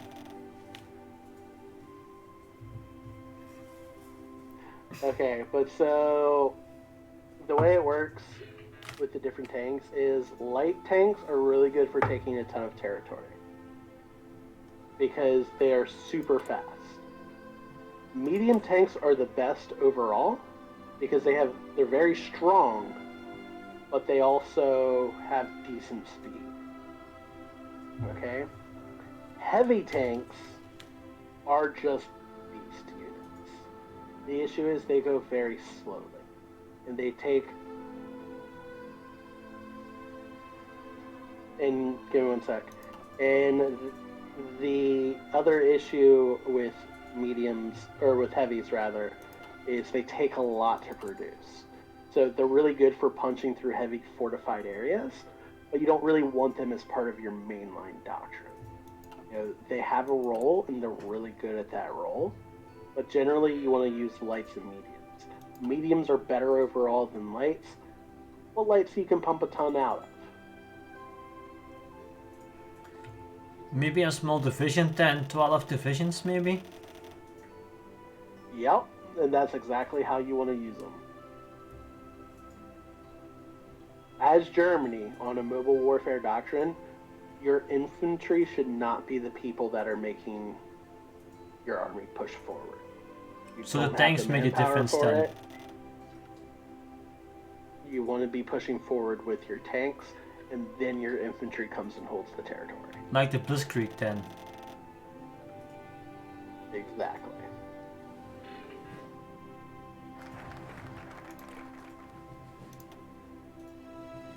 So let's take demand Slovenia. Yes. Yeah, so we can't even do the next focus for Czechoslovakia. That is incredibly weird.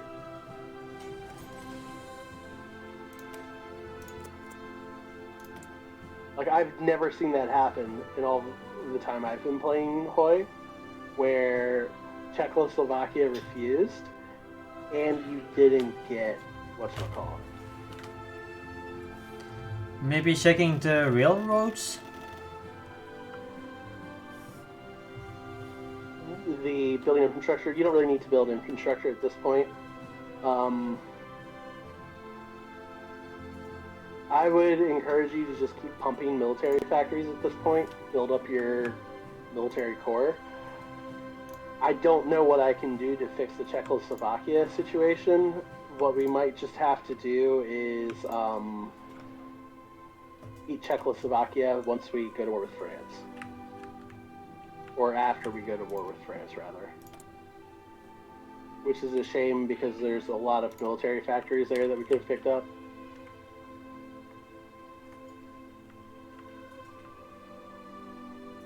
But I don't know why those two focuses bugged out the way they did. Maybe because of the various connection issues we were having.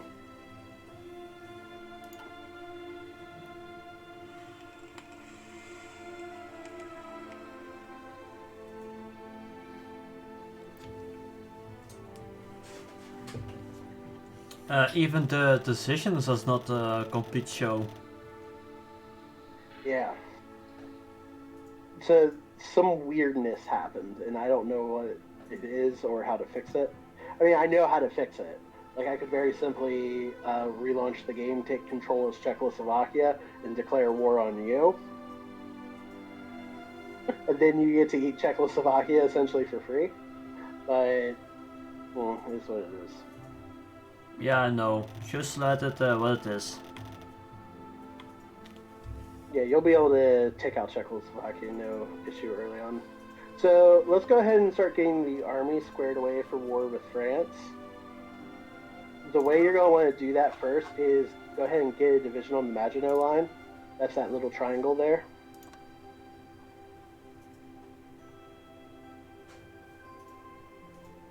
Just to have them hold. Everyone else, you want to have them get ready to take out, I can never remember, take out Belgium, and then push into France from Belgium. It is an absolute nightmare trying to get through that triangle to take out France, because that's level 10 forts. That is a huge, huge, huge penalty to attack.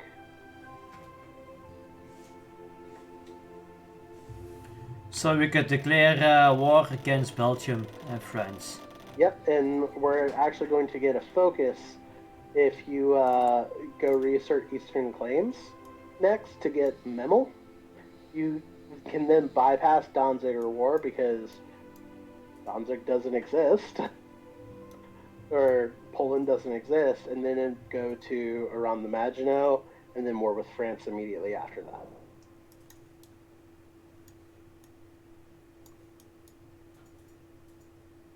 What did I say about what, Zero? Oh, the medium twos. Yeah, it can help bolster him. What you can also do is start going into military, or not military, into Navy hard, so that it just makes taking the UK out easier.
So I went and gave your tanks a spearhead order. Do you know the difference between an offensive line and a spearhead? I use only a line on the border, and then I always do this offensive line. Do you know the difference between an offensive line and a spearhead? Not really, I have not used that. Okay, so an offensive line, your guys will try to push and slowly work their way forward and move the entire line forward. Okay? A spearhead, your guys will try to get from the start of the spearhead to the end of the spearhead as quick as possible. It's a much more aggressive approach, and as a result, the territory that is taken is much more focused to getting there. So Germany, taking spearhead then? Yeah, you want to spearhead with your tanks whenever possible, because you want to try and cut through the enemy army, break through, and then just go and get massive encirclements. That way, they're not getting supply, and when you kill them, they're gone. I already made a spearhead for you. Okay, sorry. That's fine.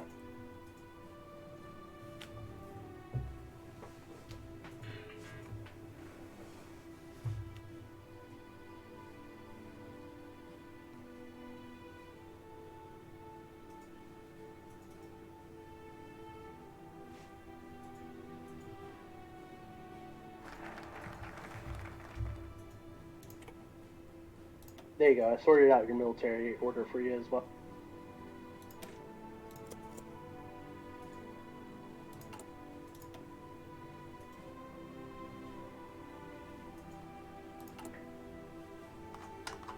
It's not working, events.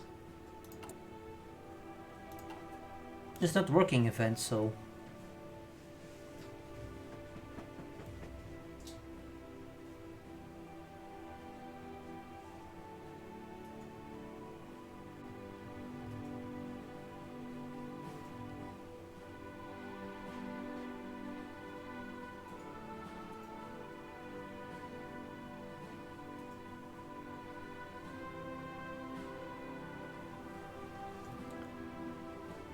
0 having question. Variants are good if you have the experience. Always agility first, and from there it's kind of what you need. We're not going to need range, but agility is good because it makes it so your planes will live longer. They're also better at actually dogfighting.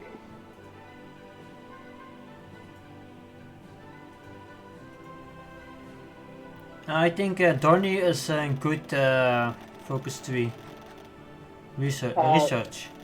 Yes, if you're going naval bombers, they are.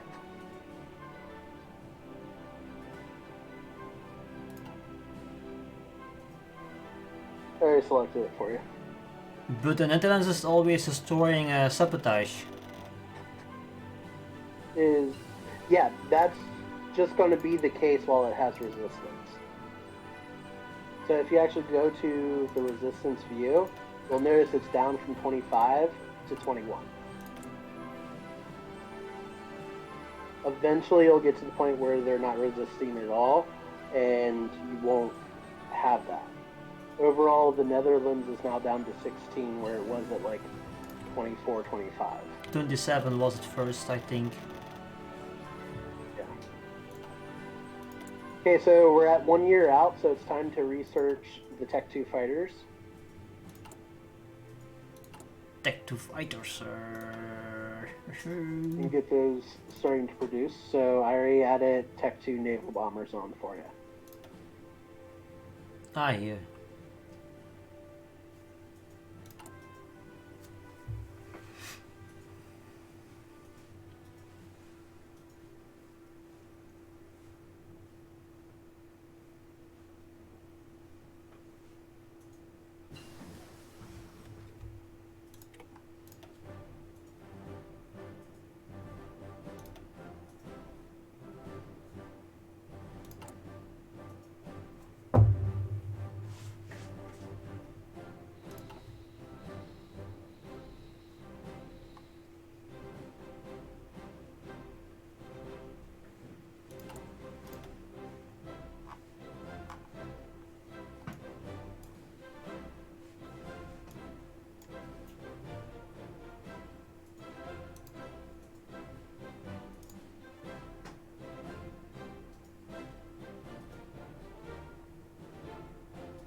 I'm going to kick us up to 4 times speed.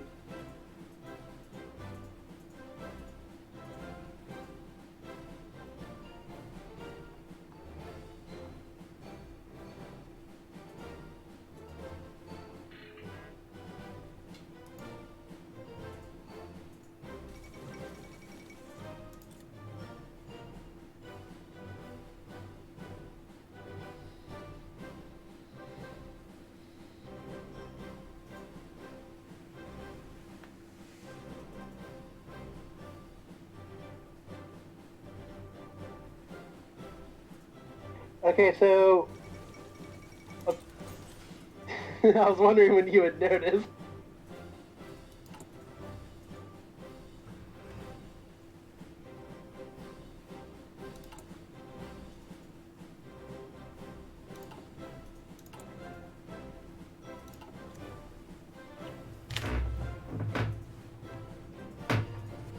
You're boosting There you me. go, I stopped. Okay, but so when you make variants of something, you can convert old variants to the new variant, and by increasing that conversion efficiency, it will convert faster. As far as factory conversions, when you convert from military to civilian, or from civilian to military, it's actually a build order. So it takes time to actually do that. It takes factories to actually do that. So when you're planning on having to do switches, because say you just don't have a lot of factory, it makes a lot of sense to research that. And now we get around the Maginot. Oh, So World War II is about to kick off.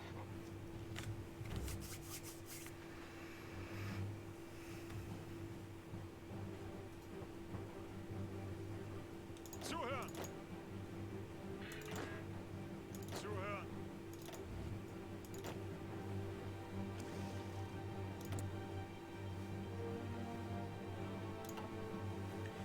so if you go to war, switching back to limited efforts then, right? Yes, when we go to war, we want to switch over to limited export. Now or wait?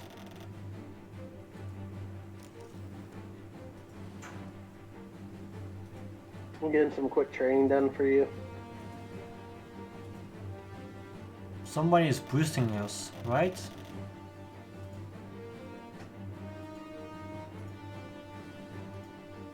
Hey, no making us democratic.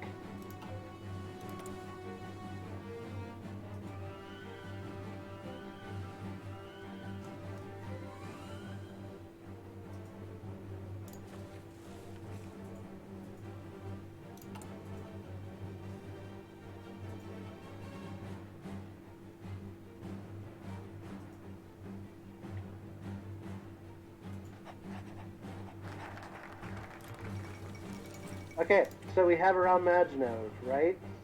We don't need yes. to do war with France, because as soon as we declare on these guys, France is going to go to war with us. So give it a day or two so that our guys can reorganize, because I was doing some training on.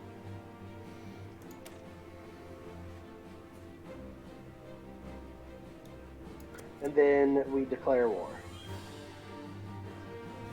Yep, go ahead, do Molotov Ribbentrop. So we declare war on Belgium. Go ahead and do it.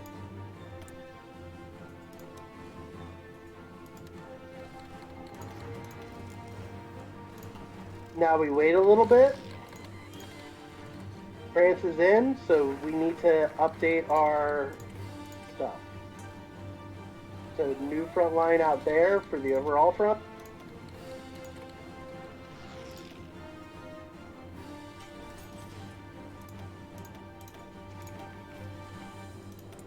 Delete the spearhead and change it for Paris. Bereit zum Ausrücken! Angetreten!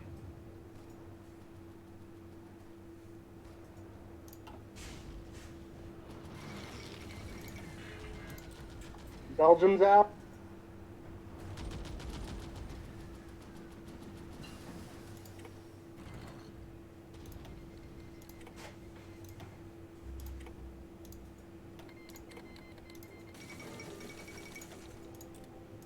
France is out. Holy fuck, that was fast. We gonna take Luxembourg also then or not? We do, but first what we want to do is get a garrison on all of our ports. Can you do border it? this, so as the UK navally invades, what happens is they're navally invading in a way that will kill their guys. So you'll see our guys go up.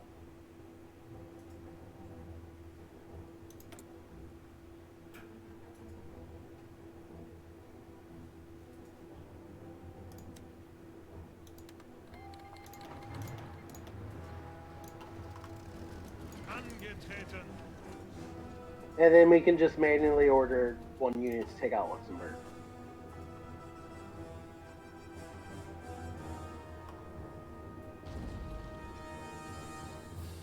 And just like that, we control all of France. For some reason, we didn't get the Vichy France pop up, which is very concerning. I didn't have the pop-up from the Vision France, so... Yeah, I didn't get it either, which is odd. But Italy should just about... Or Britain Yeah, are we're landing losing in affection. Britain have Yeah. landing in the southeast. Do you see it on Marseille? Yep, I already got guys on it. I've called in Italy Zuhören. because we want Italy to be doing stuff in Africa, because that's going to pull all of the UK forces down there.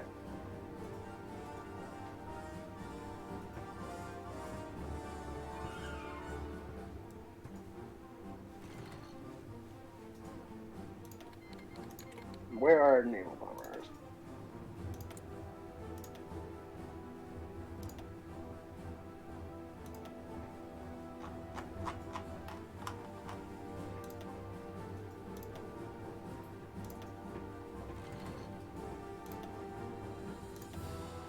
And I'm going to build a radar station in Normandy so we can get better detection of ships and whatnot.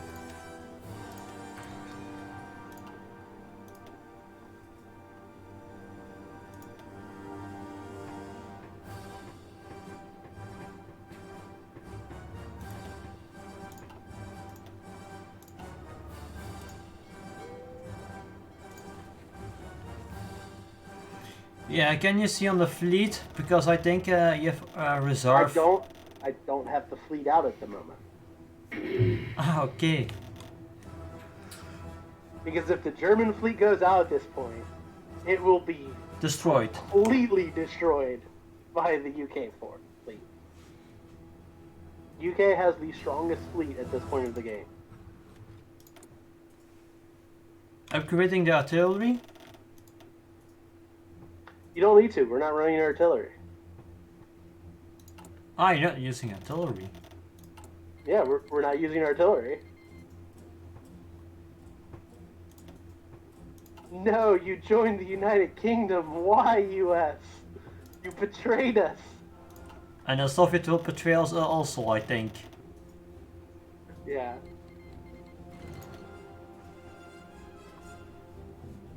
Why, US? Why?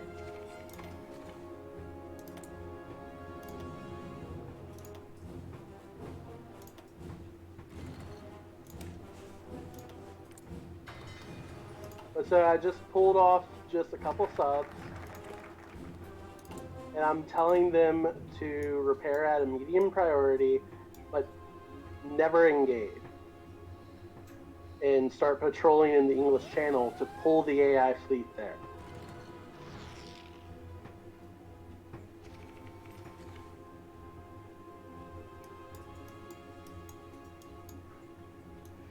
good China, national focus prevent for with us at China with this Japan. A good focus for this point is align Romania, so we can pull Romania into our side as well.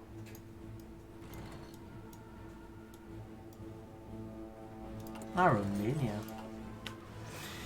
Hey, Red. Yeah, it's in English because we have other countries to play the game, so we play multiplayer, so that's why I speak English now.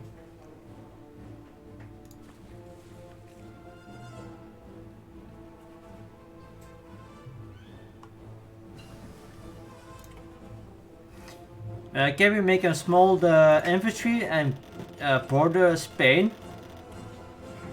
We don't need to attack Spain. Attacking Spain would be a very bad idea for us at this point, because that would give Soviet Russia an excuse to attack us, because they're communists as well. But we're not attacking Spain, but maybe Spain attacking Germany, maybe. They're not justifying on us, they're just guarding their border. Okay, so, okay.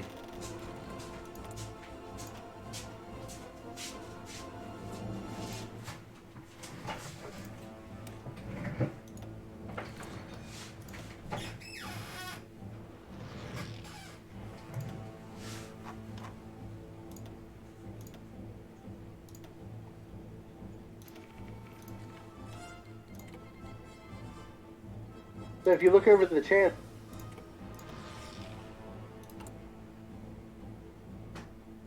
Okay, Red. the English channel, you'll see that we're starting to win a lot of these air engagements. And we're starting to sink a ton of ships.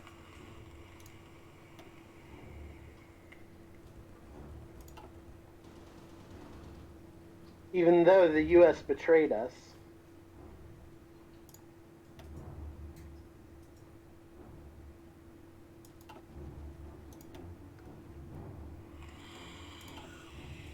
We sank one of their aircraft carriers.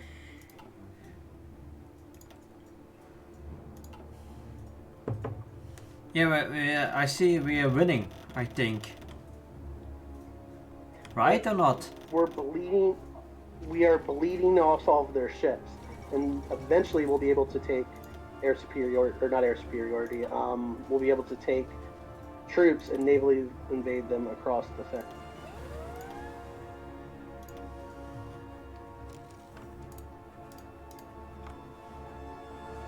So good research for us at this point is to go ahead and get some better naval invasions.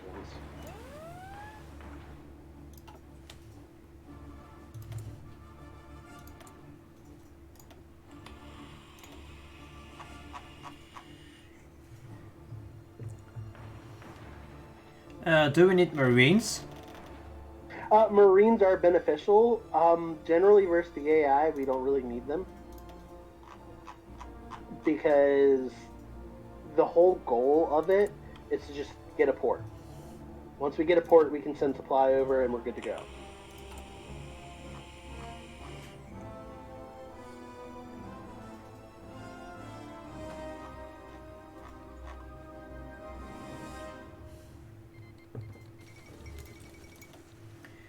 Give Himmler a field command? No, never give Himmler field command.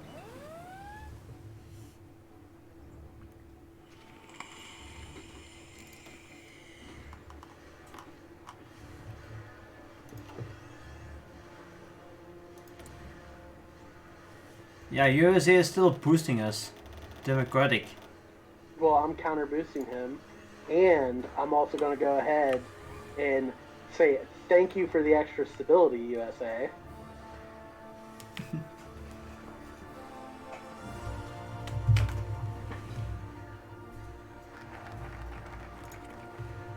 So we have a line Romania now.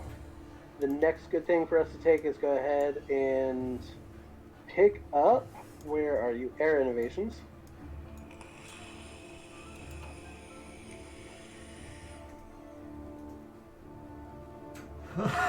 We've sank 3 of their aircraft carriers at this point.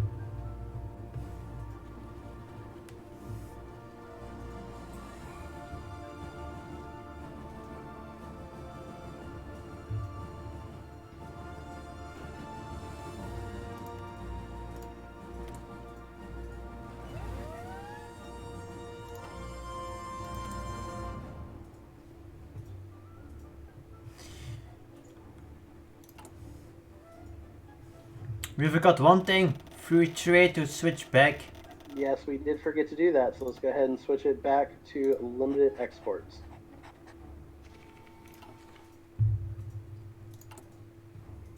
And we have some spare dockyards. Let's go ahead and kick those over to submarines.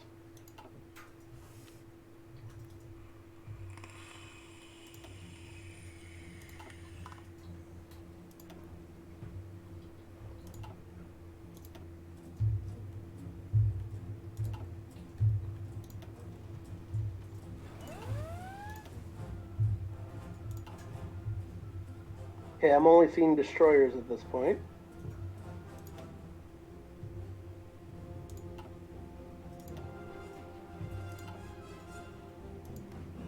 Oh, there's a bunch.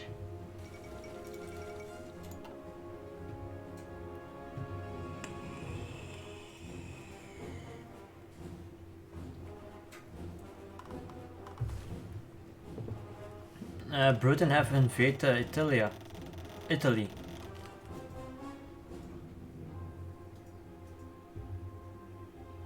That's fine. No. So Britain actually owns one of those, or France owns one of those islands starting out.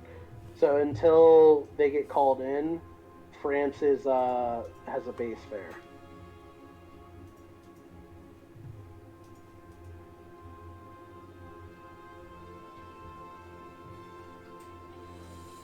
I think we've sunk all of the aircraft carriers now for Britain.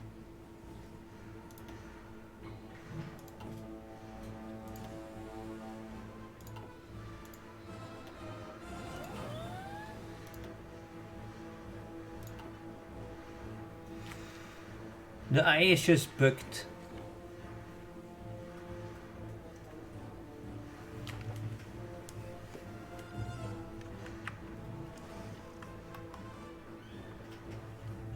Can we watch the Soviets?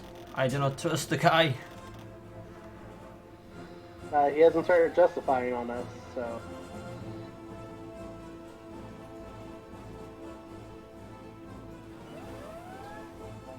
And we have a buffer in Poland, I think, also. So if you want to justify us, we also have to pass Poland and puppet Poland. Yeah. It's a buffer state. That's all it's there for. Smart.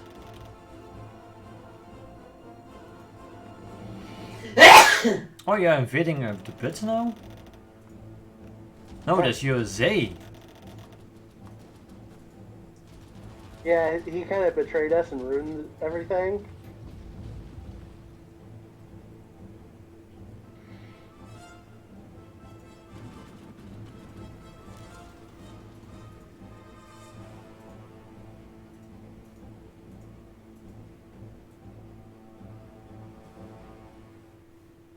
So now we are going to need Marines.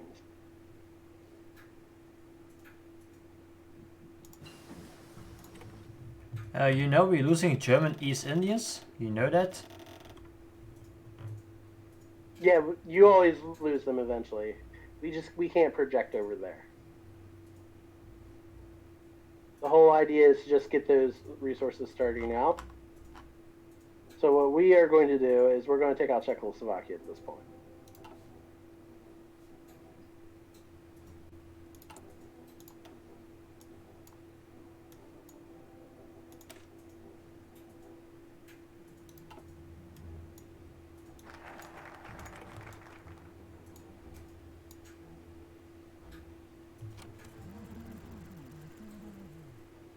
Oh, we got the claim on it.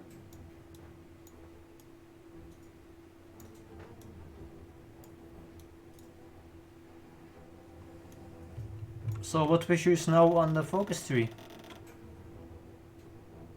Now what we want to do is start boosting ourselves in more ways. So West Wall is a good option to take. Not because it's going to give us any benefit at this point, but we can get Atlantic Wall to help against naval invasions.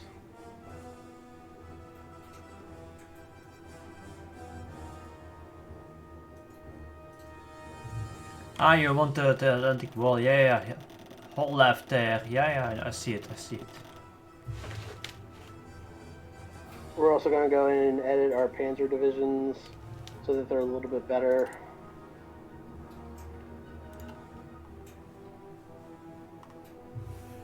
But now making troops? I am editing troops. Are you going to declare war or wait? We are going to declare war.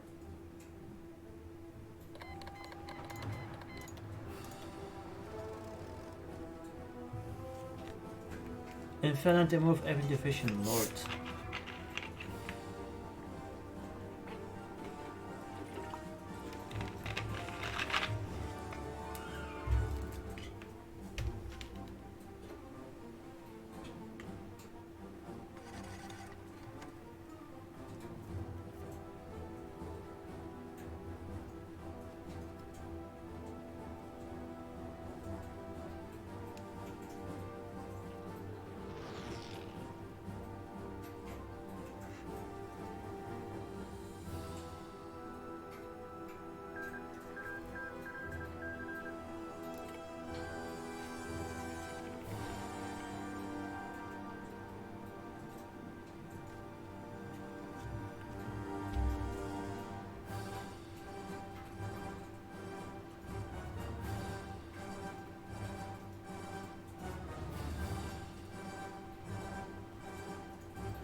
So now I'm trying to be a little bit quieter since they're stream sniping us. But you see how I split Czechoslovakia so I could take out the southern forces?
And Czechoslovakia is out.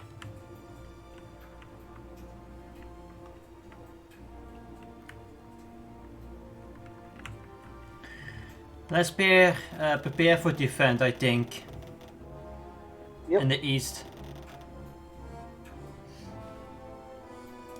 That's fine. We need to bump up to that. Get you over here. If you see Poland, the Soviets have taken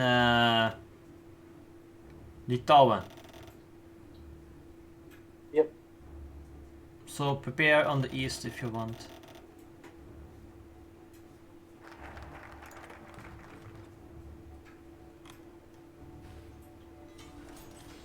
God damn it! I still don't know if Russia's actually against us though.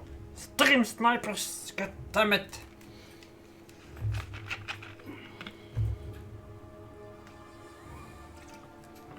Finally, I can win now, and now.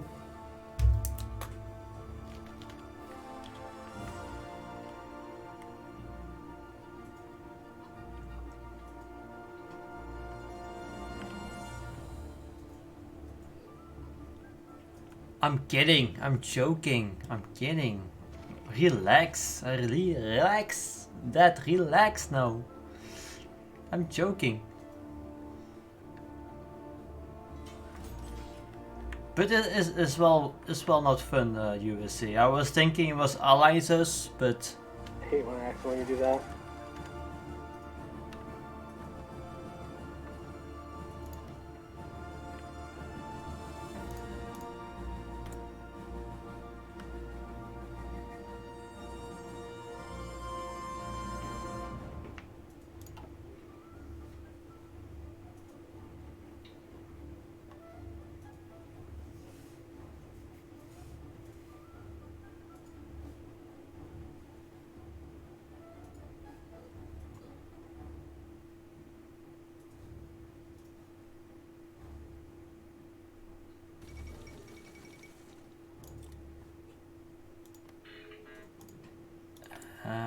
it's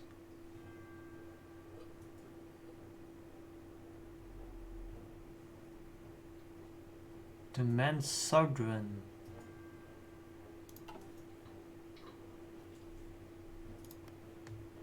Romania is allied, yeah, allied.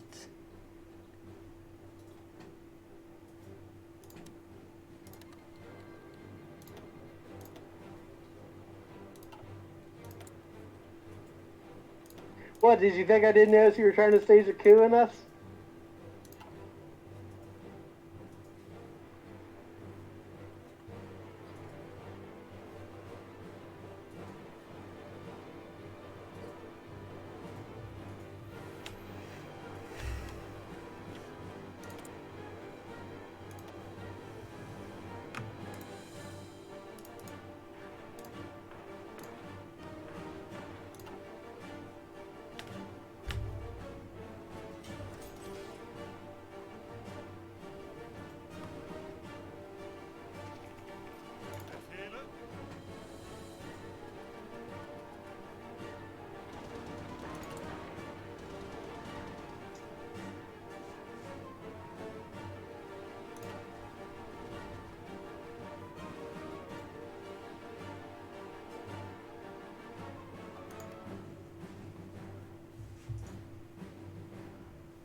Dun, dun, dun.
Are they all the way over there?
Okay, there's that. Huh? Nee, ik heb nog.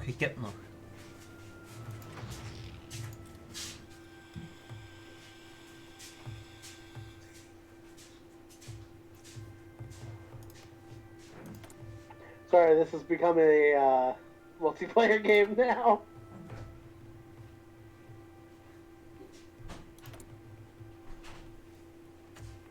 No problem. It was fun.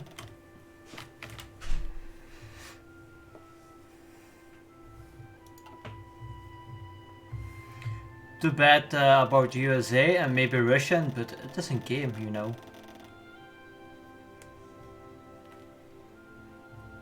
But it was fun and I think I learned a little bit.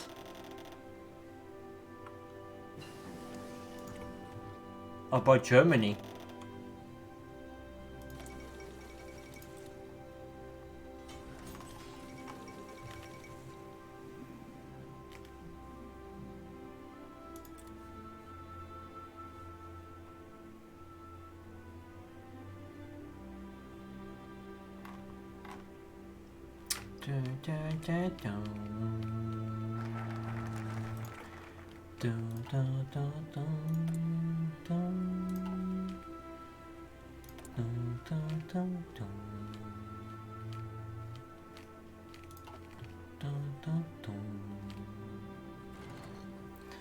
Are you sure you want to attack Norway? We cannot defend Norway, you know? If Russia is going to attack, we are dead, you know? So Norway is kind of a catch-22 for Germany. It gives a lot of good port areas to build up a navy. It gives a good invasion point into the United Kingdom. But we already have naval supremacy in the Channel. So it's kind of like it's not really needed.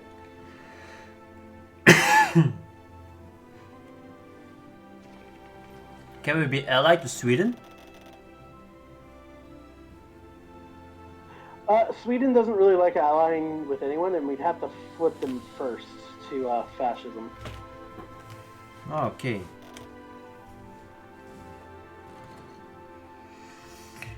Let's see what else we can do. Only Norway and England?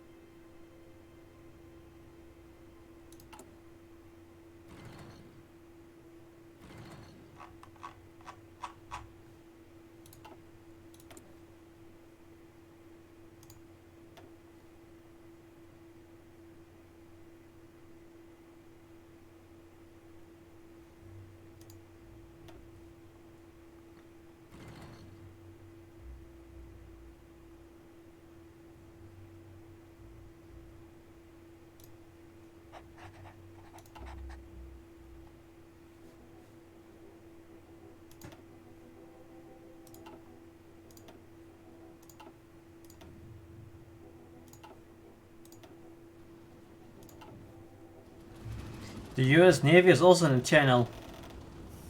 Yeah, that's fine.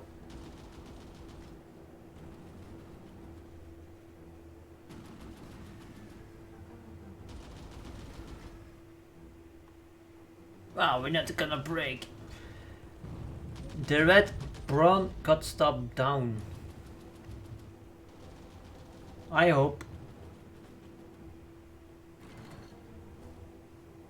Yeah, we're still not gonna break it. Damn it.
The red brown got shut down. I have no idea.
Do you see the border on the east? Yep. Mario.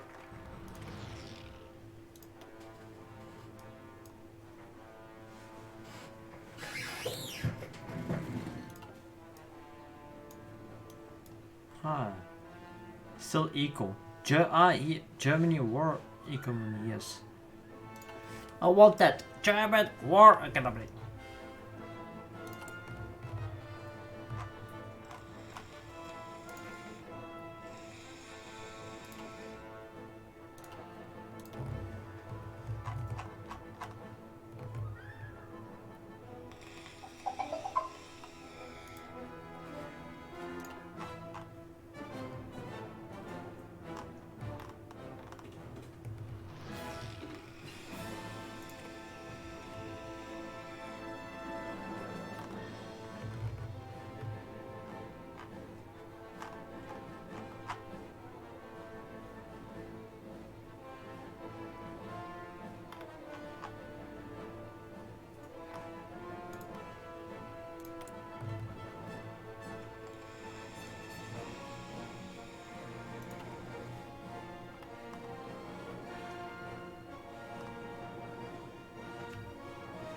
You know that China is winning against Japan?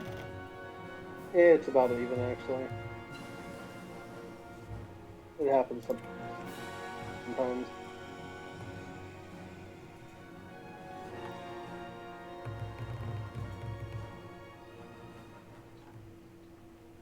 How many divisions you gonna put?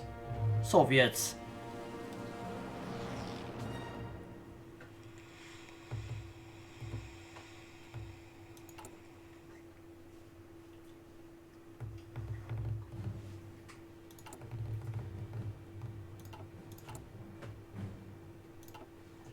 De Hollander heeft verder goed See, gegeven. in multiplayer, it's generally considered very BM to take the United States and blitz out of their isolation like he did.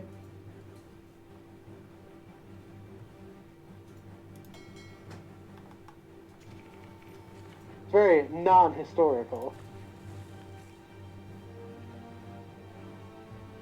Did you get the PPSH?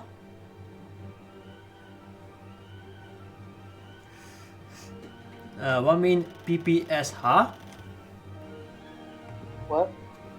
On the chat, did you get the PPSH? PSH? I don't know what he's talking about. I think he's talking about the gun.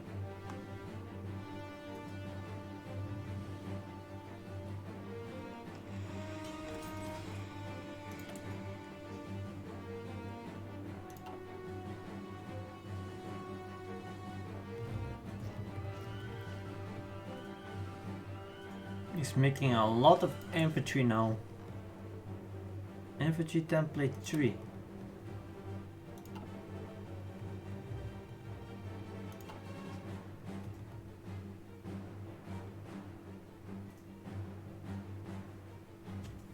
Yeah, he's Soviets is gonna attack.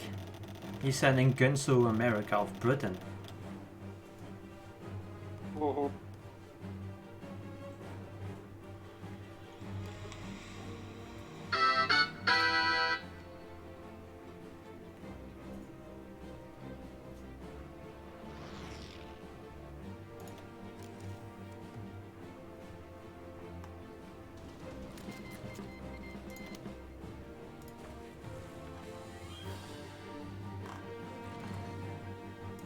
Who's now with us?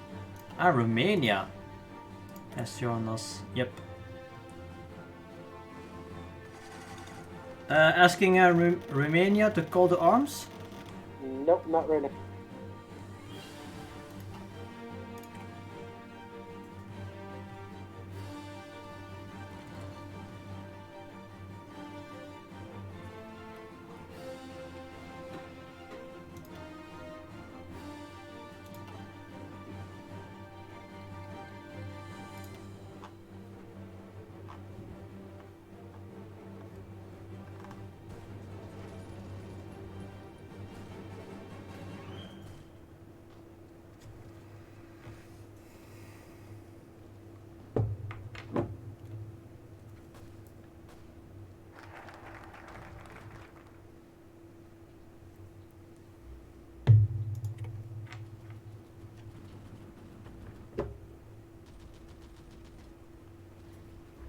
Yeah, Britain invade again Italy.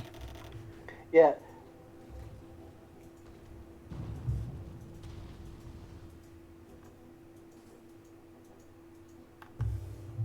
The United States is also helping North Africa against Italy.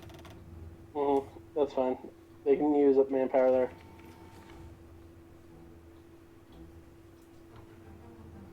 Wat vroeg je net? Ah, ik dacht je iets vroeg. We gaan verliezen.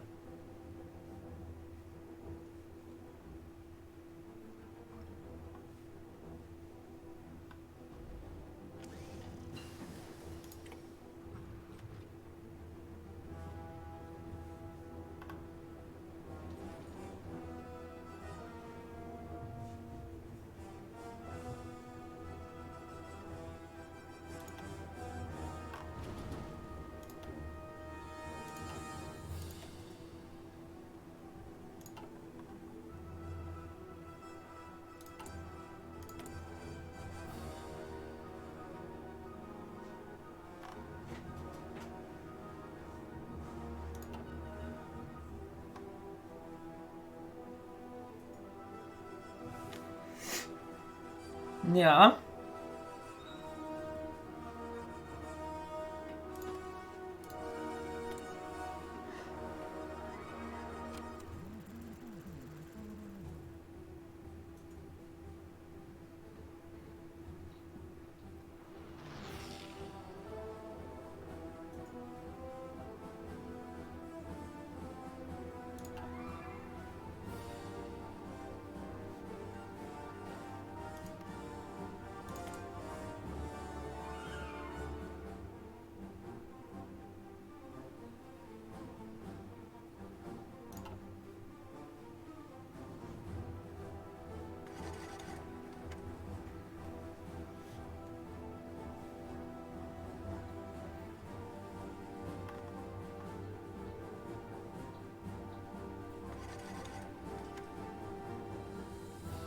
We're bombing West Germany.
So I'm actually doing a lot that's not immediately visible.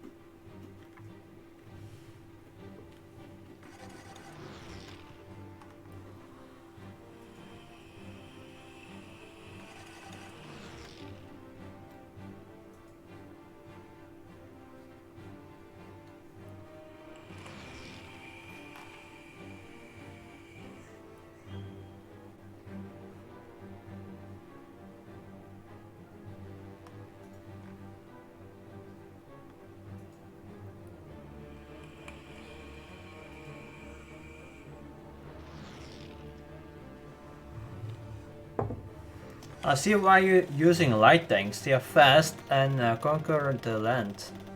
Yeah. They're really good versus AI.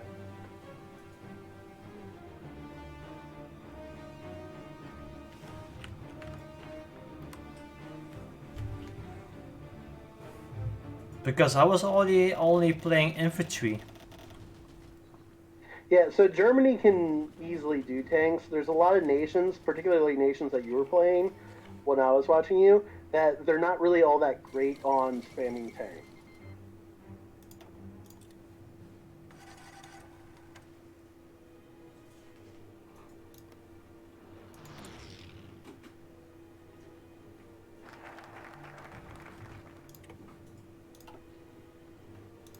Yep, there's that.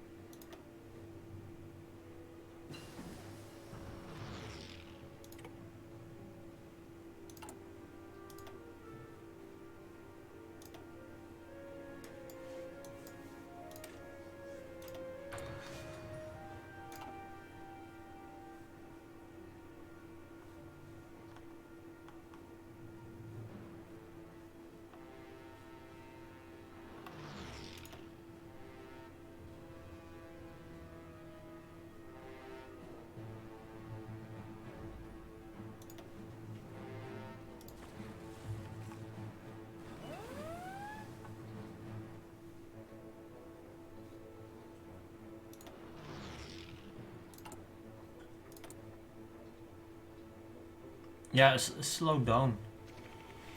The resistance.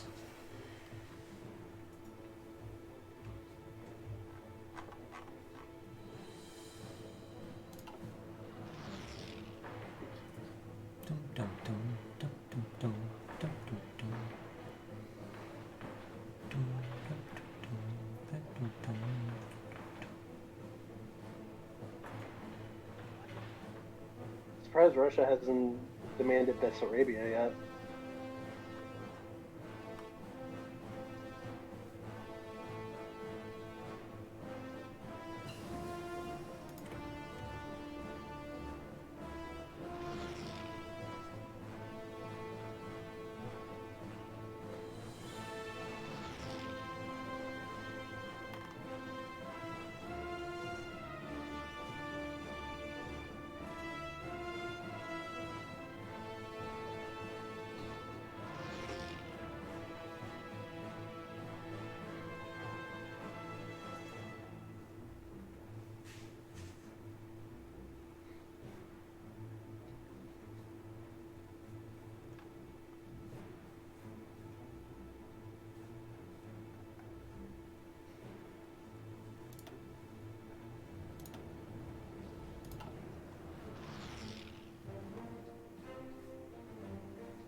The Britten are attacking Essen and Dortmund industry with bombers.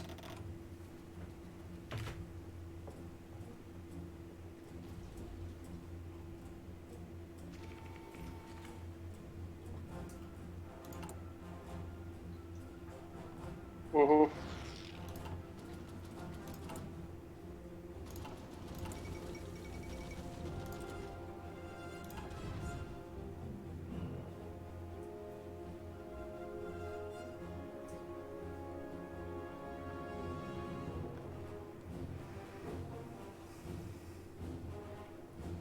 See, I can't even do war propaganda against them.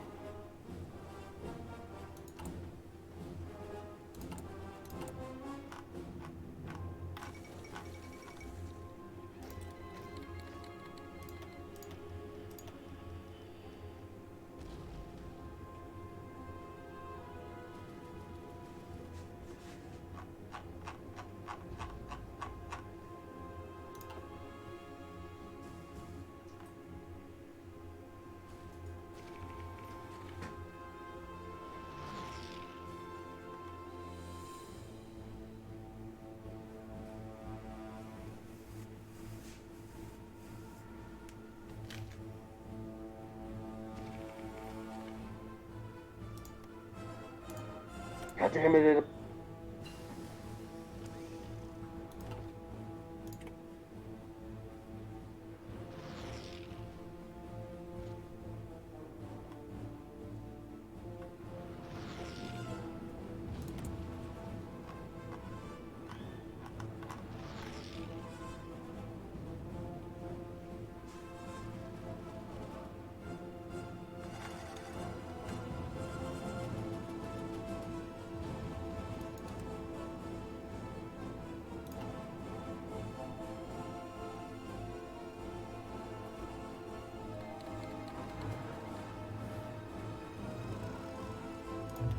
There you go, they're starting Poland.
Good thing I fortified it.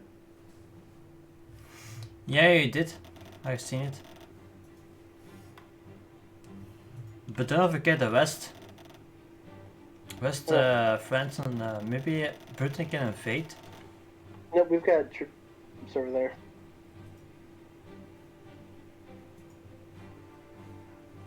How's your fleet? I'm not telling anything.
I am bomber your fleet.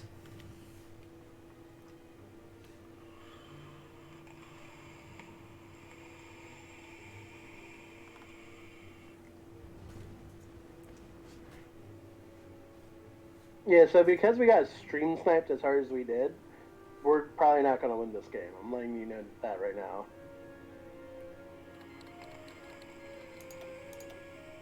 Especially since, you know, they're doing shit like, sorry for the language, like intentionally flipping our allies and things of that nature with civil wars.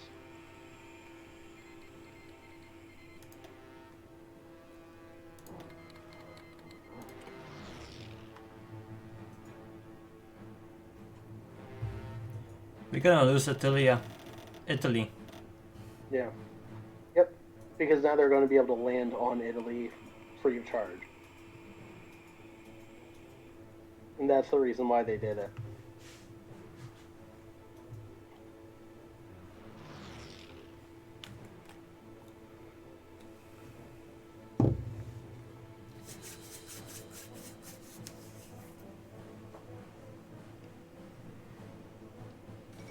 Crap!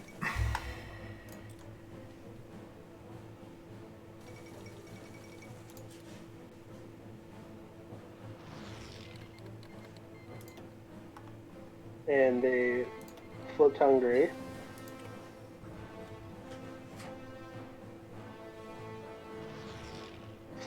How did they get Hungary in the Allies? That's the bitter question of why Hungary left the Axis.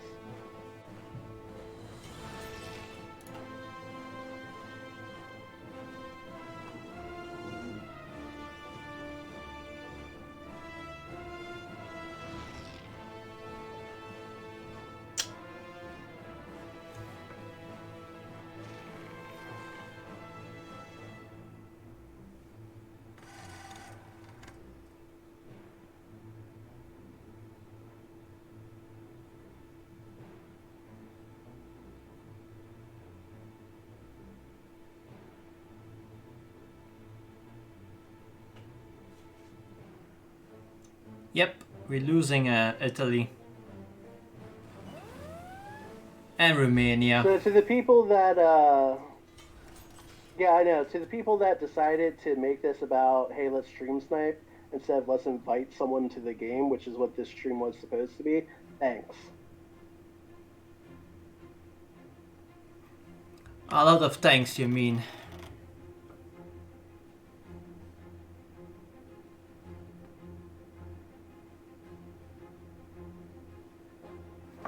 Yeah, now what's the chance to attack Britain now and invade Britain? We've already lost the game at this point.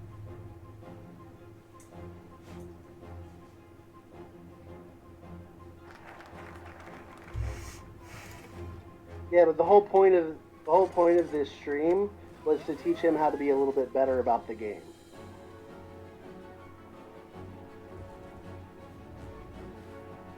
Because he, as a new player, was very much struggling with the core mechanics of the game.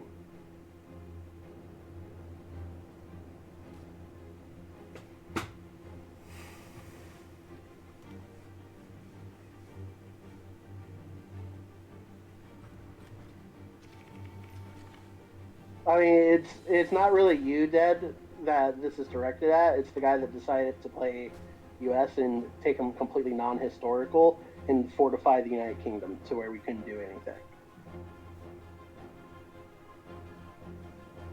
So it's not really addressed at you, Dead.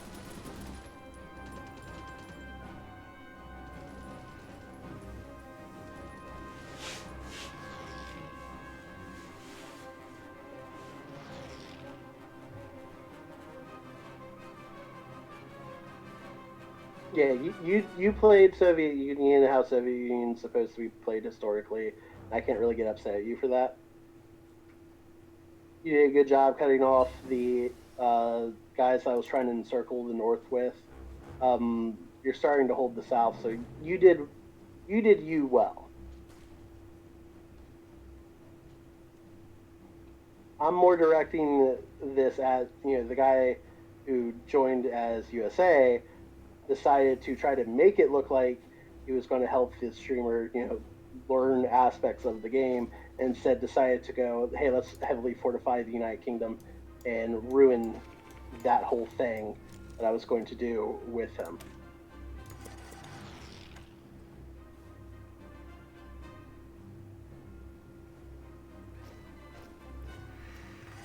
Let's end this stream. I'm gonna end the stream. Because we're gonna lose all... No, go ahead. Yeah, like at this point it's done because he decided to take everything that we were going to do and hard counter it. Because Italy is now defeated, so it's no point to go and continue. Yeah, because we were gearing towards a very specific strategy, and because he knew it and decided that he was going to stream snipe it, is what it is.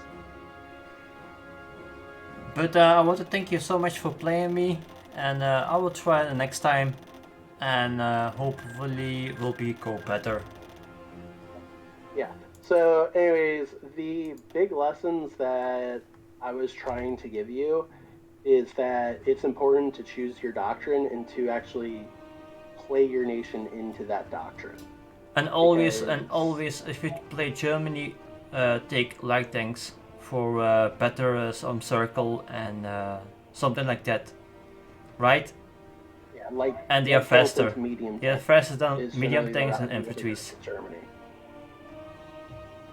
But I thank you so much for playing with me, Mida, and hopefully I will do. Maybe I will do it the next week again in the evening, so it will be afternoon in USA, and I hope people will join and having fun, of course, and learning the game more. Mida, thank you so much for playing with me, and Zero and Dad also. Thank you so much for playing. No problem. Just hit me up next week.